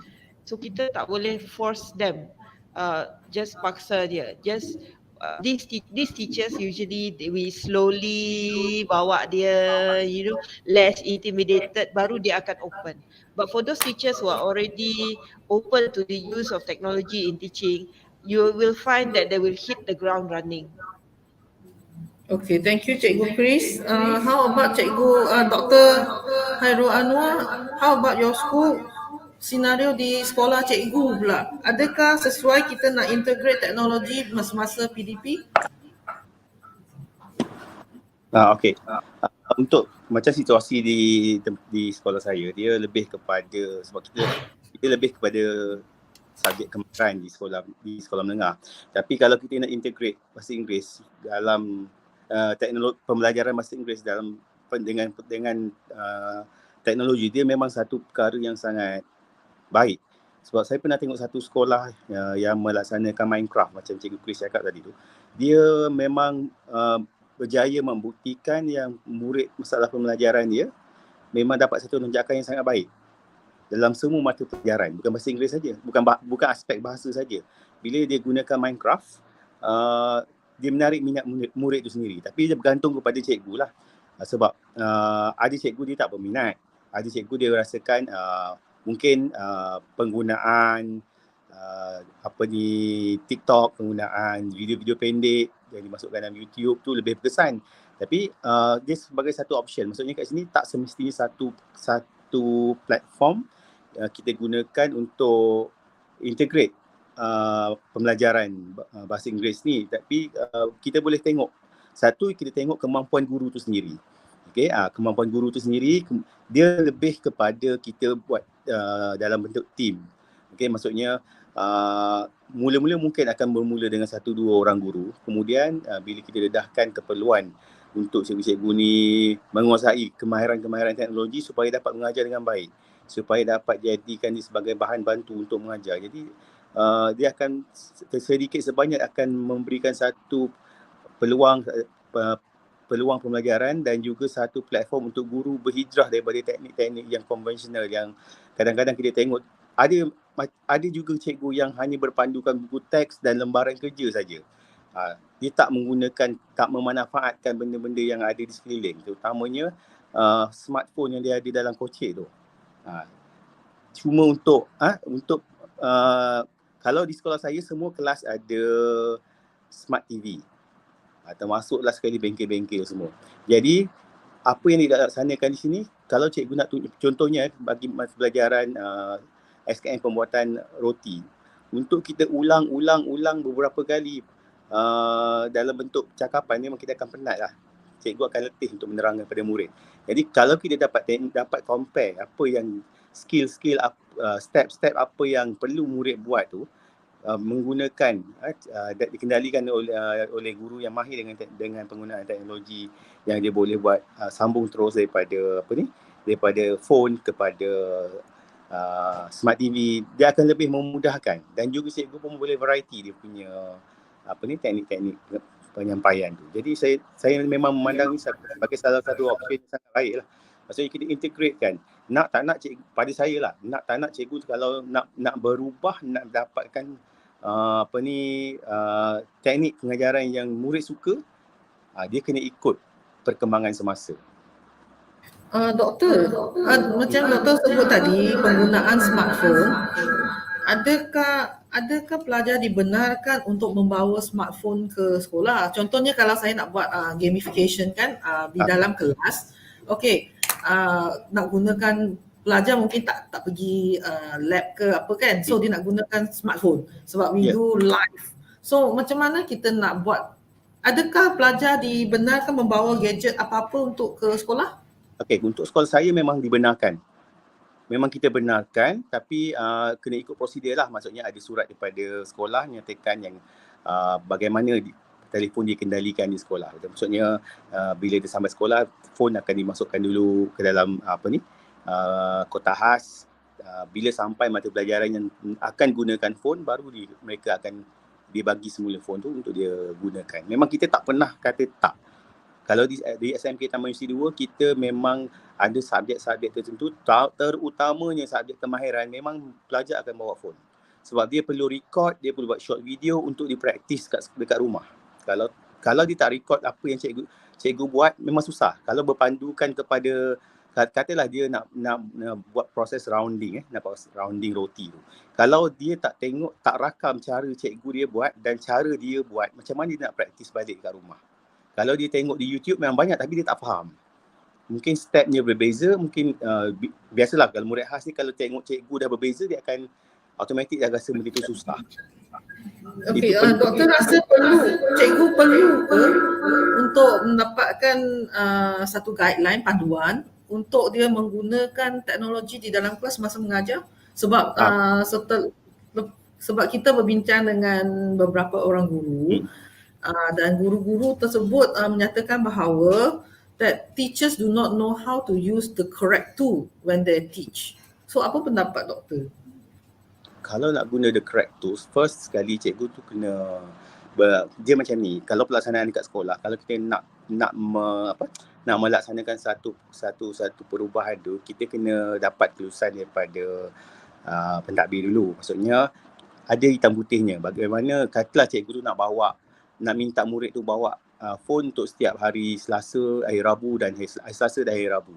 So dalam kita punya mesyuarat kurikulum, kita kena nyatakan dan dia ditulis secara hitam putih. Cikgu perlu bawa, murid perlu bawa dan dikawal oleh guru. Jadi cikgu mesti dapat latihan, mesti mahir lah menggunakan tools yang dia nak guna. Kalau certain apps yang dia nak guna, dia kena mahir dulu. Tak boleh lah dia baru nak tercari-cari bila murid datang dah bawa phone baru nak cari-cari, tak boleh lah. Maksudnya kena ada perancangan yang baik lah. Berstruktur. Mengajar pihak sekolah tahu apa yang berlaku. Itu yang penting. Sebab dari segi takut murid salah guna, apa itu semua adalah perkara yang sangat kecil pada saya. Sepatutnya dia boleh dikawal dengan mudah. Sebagaimana kita boleh mengawal di rumah, begitu juga boleh kawal di sekolah. Dekat sekolah lagi mudah sebab phone yang dibawa oleh murid tu cikgu yang pegang dulu dan dikeluarkan bila session yang nak guna saja. Jadi kemudahan-kemudahan lain, contoh macam tab apa semua dah ada dekat sekolah. Jadi tak ada masalah untuk pelajar guna. Okey, terima kasih doktor. Dr. Hasna, sebagai pensyarah di UKM, I'm sure lah Dr. Hasna banyak SV yang membuat menggunakan teknologi juga kan dalam PDP. Dr. Hasna mesti dah ni jadi supervisor dia kan. So, apa pendapat Dr. Hasna dalam tech integration? Right. Okay. Saya rasa, I think to answer your question, I have to declare that I am, because of my age, I think, I'm in my 50s. So I'm not so adept when it comes to technology. Even when I need to put down my signature on a PDF form, I will call my daughter and she'll do it for me. Because she'll get it done in a split second. If I try to do it, it'll take hours, waste of my time. And I have to admit that I am too old, though I do have friends in their 50s. It depends on personality, but I've read that age is also a factor. And quite a number of people are saying that teachers in their 50s are leaving the profession, retiring early because they are not comfortable with a lot of technology involved in their career. So that's my disclaimer lah. But having said that, our madam moderator asked whether teachers should be encouraged to use technology in their teaching and learning. The thing is that we need to remember that the way I in my 50s view technology is different from Cikgu Ainul who might be in her 30s and different from our children who are in their teens. The younger they are, technology is more integral in their life. Technology is like oxygen to them. Yeah. Balik kampung, the first thing they will ask, ada wifi tak?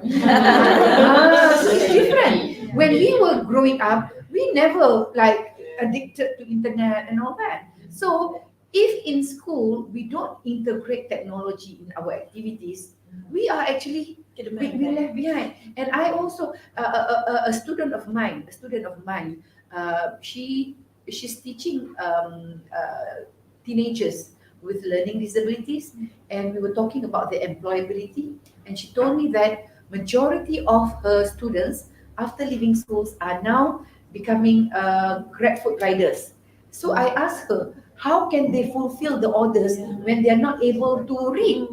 Because so she said they use voice messaging.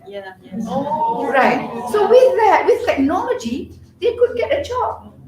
So if I think in today's day and age, we cannot be asking the question, should teachers be, it's a must. It's a must. But the question arises with what teacher Cikgu Christina mentioned just now. Are some teachers dragging their feet? If they are, then we need to do something to encourage them. Even though I might not be jumping on the bandwagon, but I see the need of it. And when Cikgu Ainul was sharing her experience, I was really impressed. With her adeptness, with her knowledge. And I'm thinking that how many teachers, not just general teachers, but also special education teachers, how many teachers are so good at technology as she is? I have a feeling, I might be wrong, I have a feeling that teachers like Cikgu Ainul might be an exception rather than the norm. Yeah. So if that is the case, how can we make sure that all teachers are like Cikgu Ainul, who's very comfortable, who's very quick with technology? We need to find out a way. And when you think about it, is that I think, I might be wrong, correct me if I'm wrong, I think right now if teachers want to use technology in their classroom, it is based on their passion, it is based on their initiative, there's nothing supporting them. So what happened is that, okay, jadilah, cikgu ni tak minat, join TikTok lah. But we are moving towards a developed nation soon. So we cannot be leaving that option to teachers, leaving the teachers to decide whether they want to be tech savvy or not. We need to encourage all our teachers to be like Cikgu Ainul. So what's the effort? I'm not quite sure about the answer, but as Cikgu Ainul was presenting just now, these are the questions that play in my mind. do we have a collective effort to encourage and to train teachers like Cikgu Ainul? And I have to admit that as a teacher trainer myself, I don't actually involve technology in my teaching and learning. And actually, my young students in their 20s, they are the one who are teaching me. So, if there is one point that I want to put forward, it is that we need to admit that we cannot leave technology out of teaching and learning, and therefore we cannot just leave it to the teachers as a choice whether they want to be using technology or not in the classroom, but it must be a collective effort. There must be system to it, there must be procedure, there must be guideline. And I think this is the way to go. Thank you, Dr. Hasna. So moving on, parents. If teachers were to assign online assignment, kan sebagai parent kan, kalau cikgu guna cikgu Ainul ni guna teknologi, okey cikgu, pelajar ni balik kena buat assignment ni online kat di rumah. Okey, macam mana parents boleh menyambut usaha cikgu ni dalam integration of technology? Puan Wirawati. Okey, bila saya terima kasih. Sebenarnya pertama line lah, line Okey, pertama line. Line sebenarnya kami di rumah memang totally akan pastikan line tu okey, sebab anak saya ni Aimi ni bukan anak saya, Aimi je lah, yang 3 orang pun sama. Line tu macam doktor semua orang cakap, zaman sekarang teknologi semua pentingkan line tu. Pertama line tu kena okey. Yang kedua, sebenarnya kami ni dah banyak gadget yang telah ditidurkan. Untuk Aimi ni saya rasa iPad tu dah berapa semualah, sebab dia sebelum ni kalau dia tantrum dia hempas kan, pecah lah kan. Tapi kami rasa itu adalah tak apa, kita bagi yang lain, tapi kita bagi syarat kat dia lah. Okey, itu pertama. Yang kedua, bila kami sebenarnya ada satu di rumah, kami buat satu tempat lah untuk dia, di mana dia ada meja, dia ada kursi. Di situ saya akan letakkan Lego dia, puzzle, plasticine atau panggil apa tu? Play-Doh. Jadi dan satu drawing, sebab dia suka drawing, dan satu set untuk dia main dia punya tab lah. Jadi kita sediakan facilities untuk dia. Jadi dia akan duduk di situ buat. Kalau habis sini satu session dia buat, dia pergi ke sini lah. Okey, lepas tu sebenarnya bergantung kepada ibu bapa tu sendiri. Macam kami, saya dengan suami kami, macam saya ada background sikit pendidikan khas, suami saya pun medical, dia doktor. Jadi benda-benda macam ni dia memang ada, kami selalu bercakap apa yang kita nak buat untuk anak kita. Kalau kami pergi breakfast pagi pun, hari ni sebenarnya kita nak buat apa untuk Aimi, kita nak buat apa-apa, kami selalu berbincang. Dan Aimi ni memang Lego untuk bulanan dia memang kami akan setkan macam tadi yang Cikgu Ainul cakap. Kita akan bagi basic dia tu 4 kotak. Macam 4 kotak, satu kotak dia akan siapkan. Jadi daripada Lego tu lah dia suka Minecraft semua tu kan. Dan saya ada satu upload Facebook page untuk dia. Memang saya buat, apa kerja yang dia buat, saya akan masuk ke dalam tu. Dia akan cakap, ibu saya dah siap satu buku, you upload dekat ni. Dia sendiri akan cakap, saya akan upload. Dia ada sekarang dah hampir 200 dia punya apa kreativiti dia, daripada puzzle, daripada Lego, semua sekali saya akan letak di situ lah. Jadi dan kami ni sekarang kami tinggal di rumah sebab kami tak, lepas dia ada sekolah, jadi kami akan tinggal di rumah dalam pukul 2 sampai pukul 5. Dan biasa macam kami akan buat video call. Awak buat apa tu? Dia kata, okey saya tengah drawing, dia tunjuklah video call, kan kena tengok dia. Okey, dia macam benda tu memang kita selalu buat pemantauan dengan dia. Di rumah memang kami akan selalu, sebab dia tinggal seorang kan, sebab orang lain, 2 orang tu duduk asrama. Jadi yang dia ni memang kita akan bagi totally pemantauan yang lebih lah. Dan saya rasa sebenarnya yang paling penting adalah sokongan daripada ibu bapa.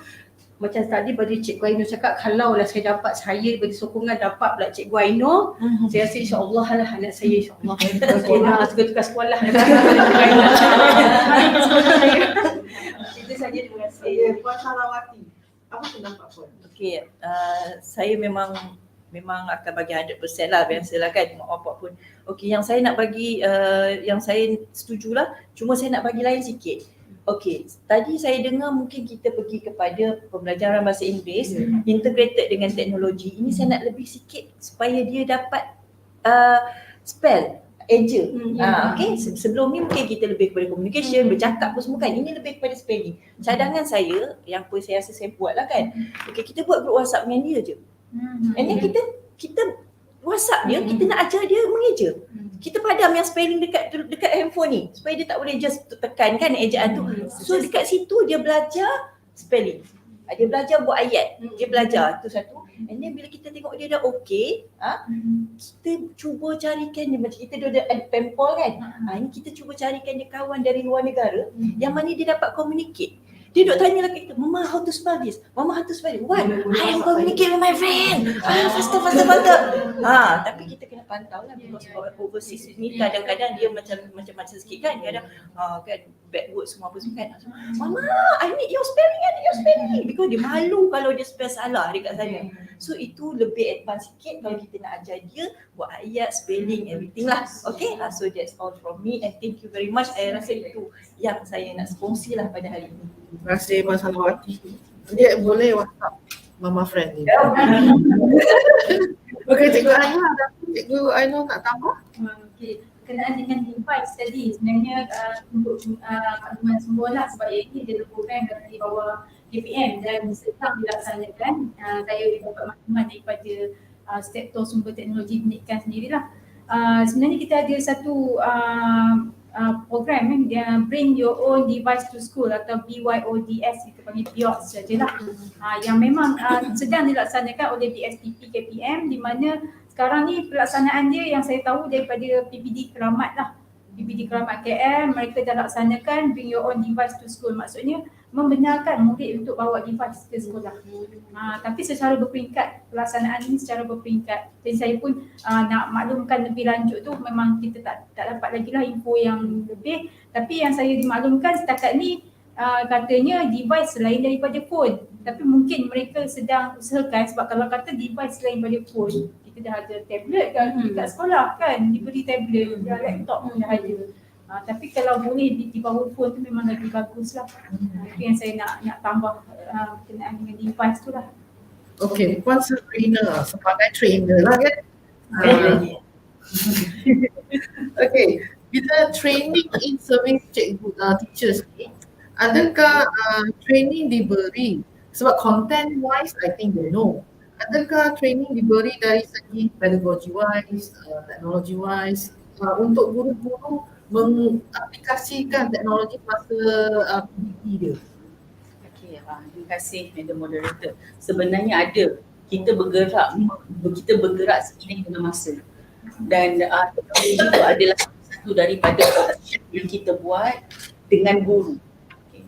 Macam training yang jabatan saya laksanakan, macam tahun lepas, sambil kita train, kita perkenalkan dia teknologi yang diguna di dalam kelas. Sebagai contoh, tahun lepas benda tu bukan baru pun, cuma mungkin guru ni dia tak nampak di mana ruang untuk dia guna benda tu di dalam pengajaran dia. Jadi tahun lepas saya dedahkan berkenaan dengan penggunaan Teams untuk PLC Teams, di mana saya tunjukkan dia memandangkan khusus kita ni begini, so kita boleh guna Teams ni untuk PLC dia. Dan kita ajar dia teknologi tu macam mana dia boleh guna pakai benda tu di dalam pengajaran dia, dan dia boleh share dengan orang lain. Sebab saya ni lebih berfokus kepada best practices yang kita boleh bantu cikgu. Okay, our mission is from teachers to teachers. That is our mission. Supaya kita nak bantu cikgu. Siapa lagi nak bantu cikgu kalau bukan guru tu sendiri?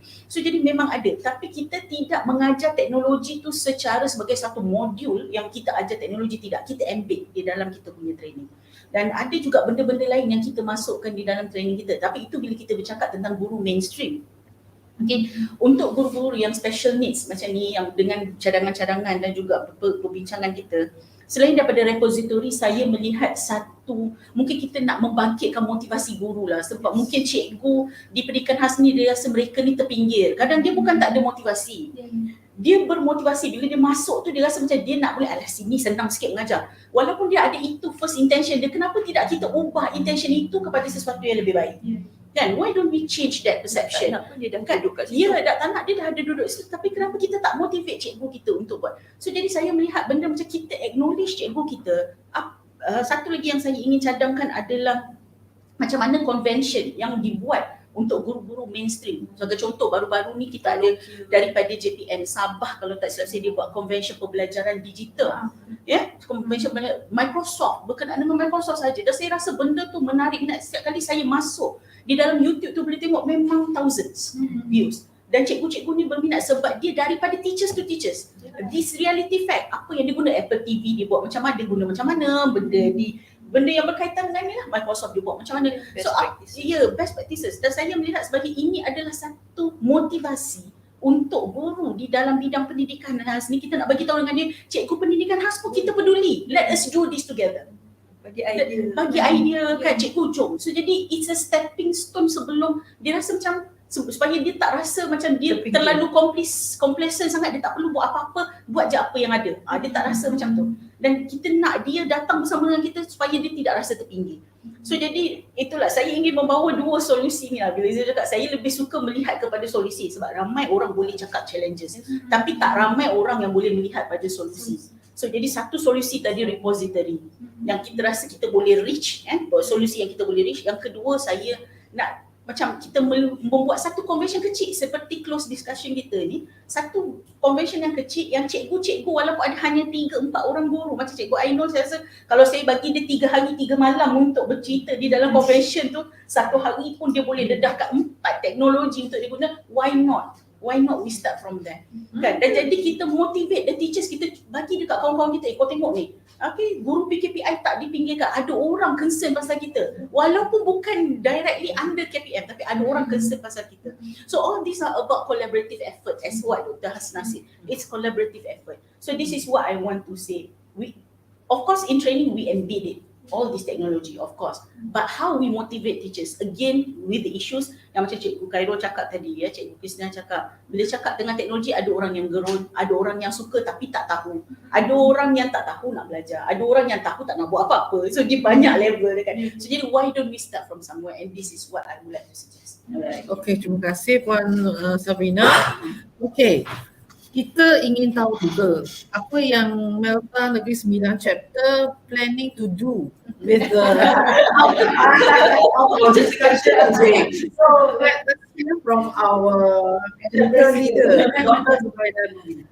Yeah, from the discussion I can summarize, I can say that technology is the language teaching tool that we need for our, especially for our special educational needs children that we are talking about today. Because it can provide personalized, maybe multimodal learning experience, access to the information. It can increase engagement and progress the tracking of the student, of the child itself, and their confidence level, I think, okay, through your sharing. And when Puan Salawati talk about spelling, I say it can also increase their academic success. So we shouldn't deny technology, the use of technology in the classroom anymore, because these kids, they need this multimodal kind of learning. They are more visual, and I think special educational needs teachers, they give more to one-to-one, right? You have to come up with a lesson plan that is more impactful to every individual, personalized kind of teaching. I need to first get to know what kind of child is this. When talking about that, I think collaboration with parents is very important, right? So say Puan Salawati's child is coming to my class, I need to actually have a session with Puan Salawati. What is the interest of your child? You know, all these are notes for me to help the child to learn in school later, and to work hand in hand with the teacher. So like Puan Mira said, she prepares all the gadgets for her child to learn at home, or the puzzle and so on. So how as a teacher, I'm going to make use, that idea into my classroom so that this child can go home and apply at home as well. So I think it's for this kind of children, the collaboration between parents and teachers and the tech tools cannot be denied, right? So it's high tech now. I'm taking two things. One is creating repository. The other one, I think that we can really help to come up with the idea is the conference, or idea that Puan Sabrina has mentioned, the convention or small kind of conference kind of thing, convention or the sharing platform. So it looks like our dear Professor Madia is here. Okay, you have students, right? okay, whom you train for special educational needs, okay, yeah, for helping among them. We have expert teachers here. Let's work for a small kind of platform where we can set up maybe in D1 cities. We bring along these, expert teachers that we have, Dr. Hairul there, Kim Puan Ainul here, even Puan Salawati and Puan Virawati, right? We bring them and get a small kind of sharing from them and listen from your students, because they are the ones who are using the tools now. Okay, maybe as teachers, like you say, maybe we are already at the age of 50, we cannot engage with that kind of tools. Very deeply. Yeah, Can engage very deeply. But I know you are good at it also. Okay. I don't have issues with tech, maybe. Everybody takes things differently. Yes. But I think it's a good way to create that platform. So maybe to Malta, this is one way forward that we look into. So one way forward that we work together. Next, thank you. Okay, thank you, Dr. Zubaida. So that's the end of our session. Dear panelists, okay, do you have anything else to add before we wrap up the session? I have two things. Okay, yes, Doctor. Number one, in the field of education, there's a terminology called community of learning. And I think this is what we are here for. We are creating that community of learning, and we need to find ways on how to sustain it. And people might shoot me down if I say this, but I have to say, I think the Ministry of Education is rather slow when talking about technology, when promoting technology. And as Puan Nur Sabrina said, kalau tidak kita cikgu siapa lagi? And I think that's the spirit that we need to go. If we look at the days of COVID, we say kita jaga kita, talking about the grassroots coming up, and I think the same thing with technology in teaching English. And secondly, I think the ideas of Cikgu Ainul and Nur Sabrina of a repository is really excellent. It's really excellent, and I think we should utilize all the tools that we have online, YouTube, TikTok, so that we can spread the knowledge with other teachers. Excuse me. Thank you. Thank you, Dr. So let's wrap up the session for today. Actually, I think all of us know that we are digital immigrants. We're not born attached to technology like Dr. Hasna said just now. Kalau tak balik kampung, dia tanya ada wifi tak, anak-anak saya pun sama. Kalau ajak balik kampung, tak nak lah, wifi tak ada, internet slow. Tapi kita dulu tak ada problem macam tu. Dia tanya ada sungai ke, boleh panjat gunung ke, kan kita hiburan kita lain. And then how we learn is different. And then children nowadays are digital natives. They are born and they are macam when they are born with technology. So like Puan Salawati kata tadi, bagi je handphone tu, tahulah dia nak operate macam mana. Kalau kita terkiar-kiar macam mana nak pergi mana ni, tak, dia sangat cepat. So we as teachers, we know our students' needs and interests when they learn in a language and they are tech savvy. And then teachers should cater to that need. Kita tak boleh dah duduk di dunia kita sendiri. Dulu saya belajar macam ni, tak boleh dah. So how do we cater? After our discussion today, I think we can wrap up by saying we should have CPD, Continuous Professional Development for Teachers. Puan Salawati. Macam apa tadi, macam nak cakap tak? Nak lost kejap. Mungkin boleh dilaksanakan atau mungkin tak boleh dilaksanakan, cuma nak sharing idea because yang ni dah dilaksanakan di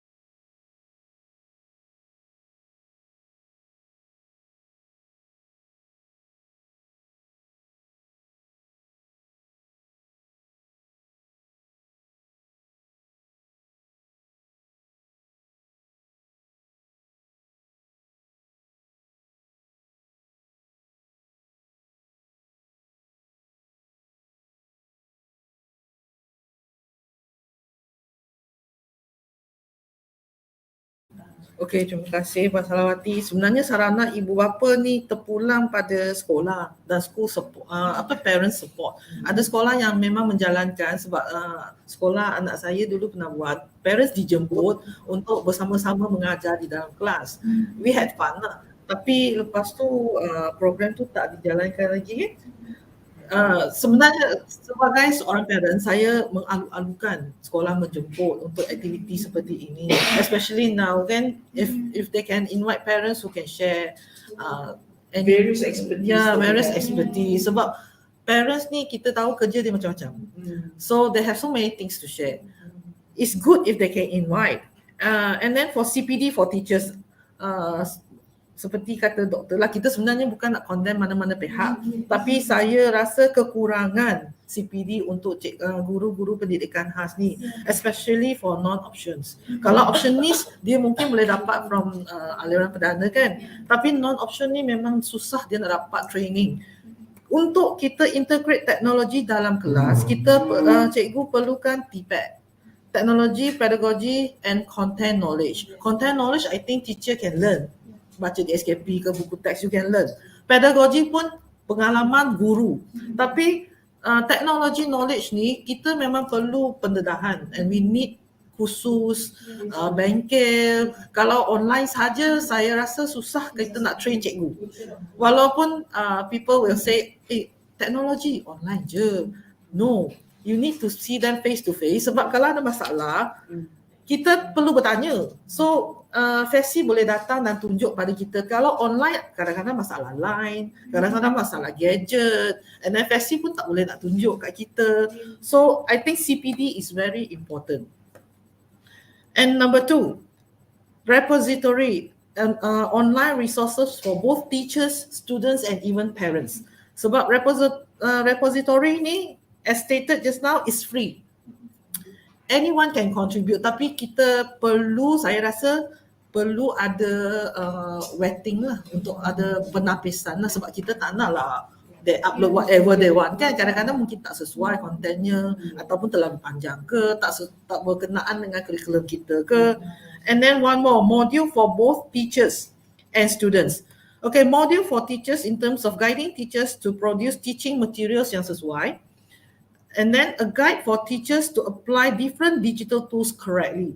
So masalah yang kita dapat tadi ialah cikgu, they do not know what kind of tools to use for the topic they're teaching or for the skills they're teaching. So kalau kita ada modul untuk sebagai panduan untuk guru-guru ni, saya rasa amat berfaedah lah. And then I think they will be more on track. So with that, anything to add? Cikgu Hairul, Dr. Hairul, do you have anything to add?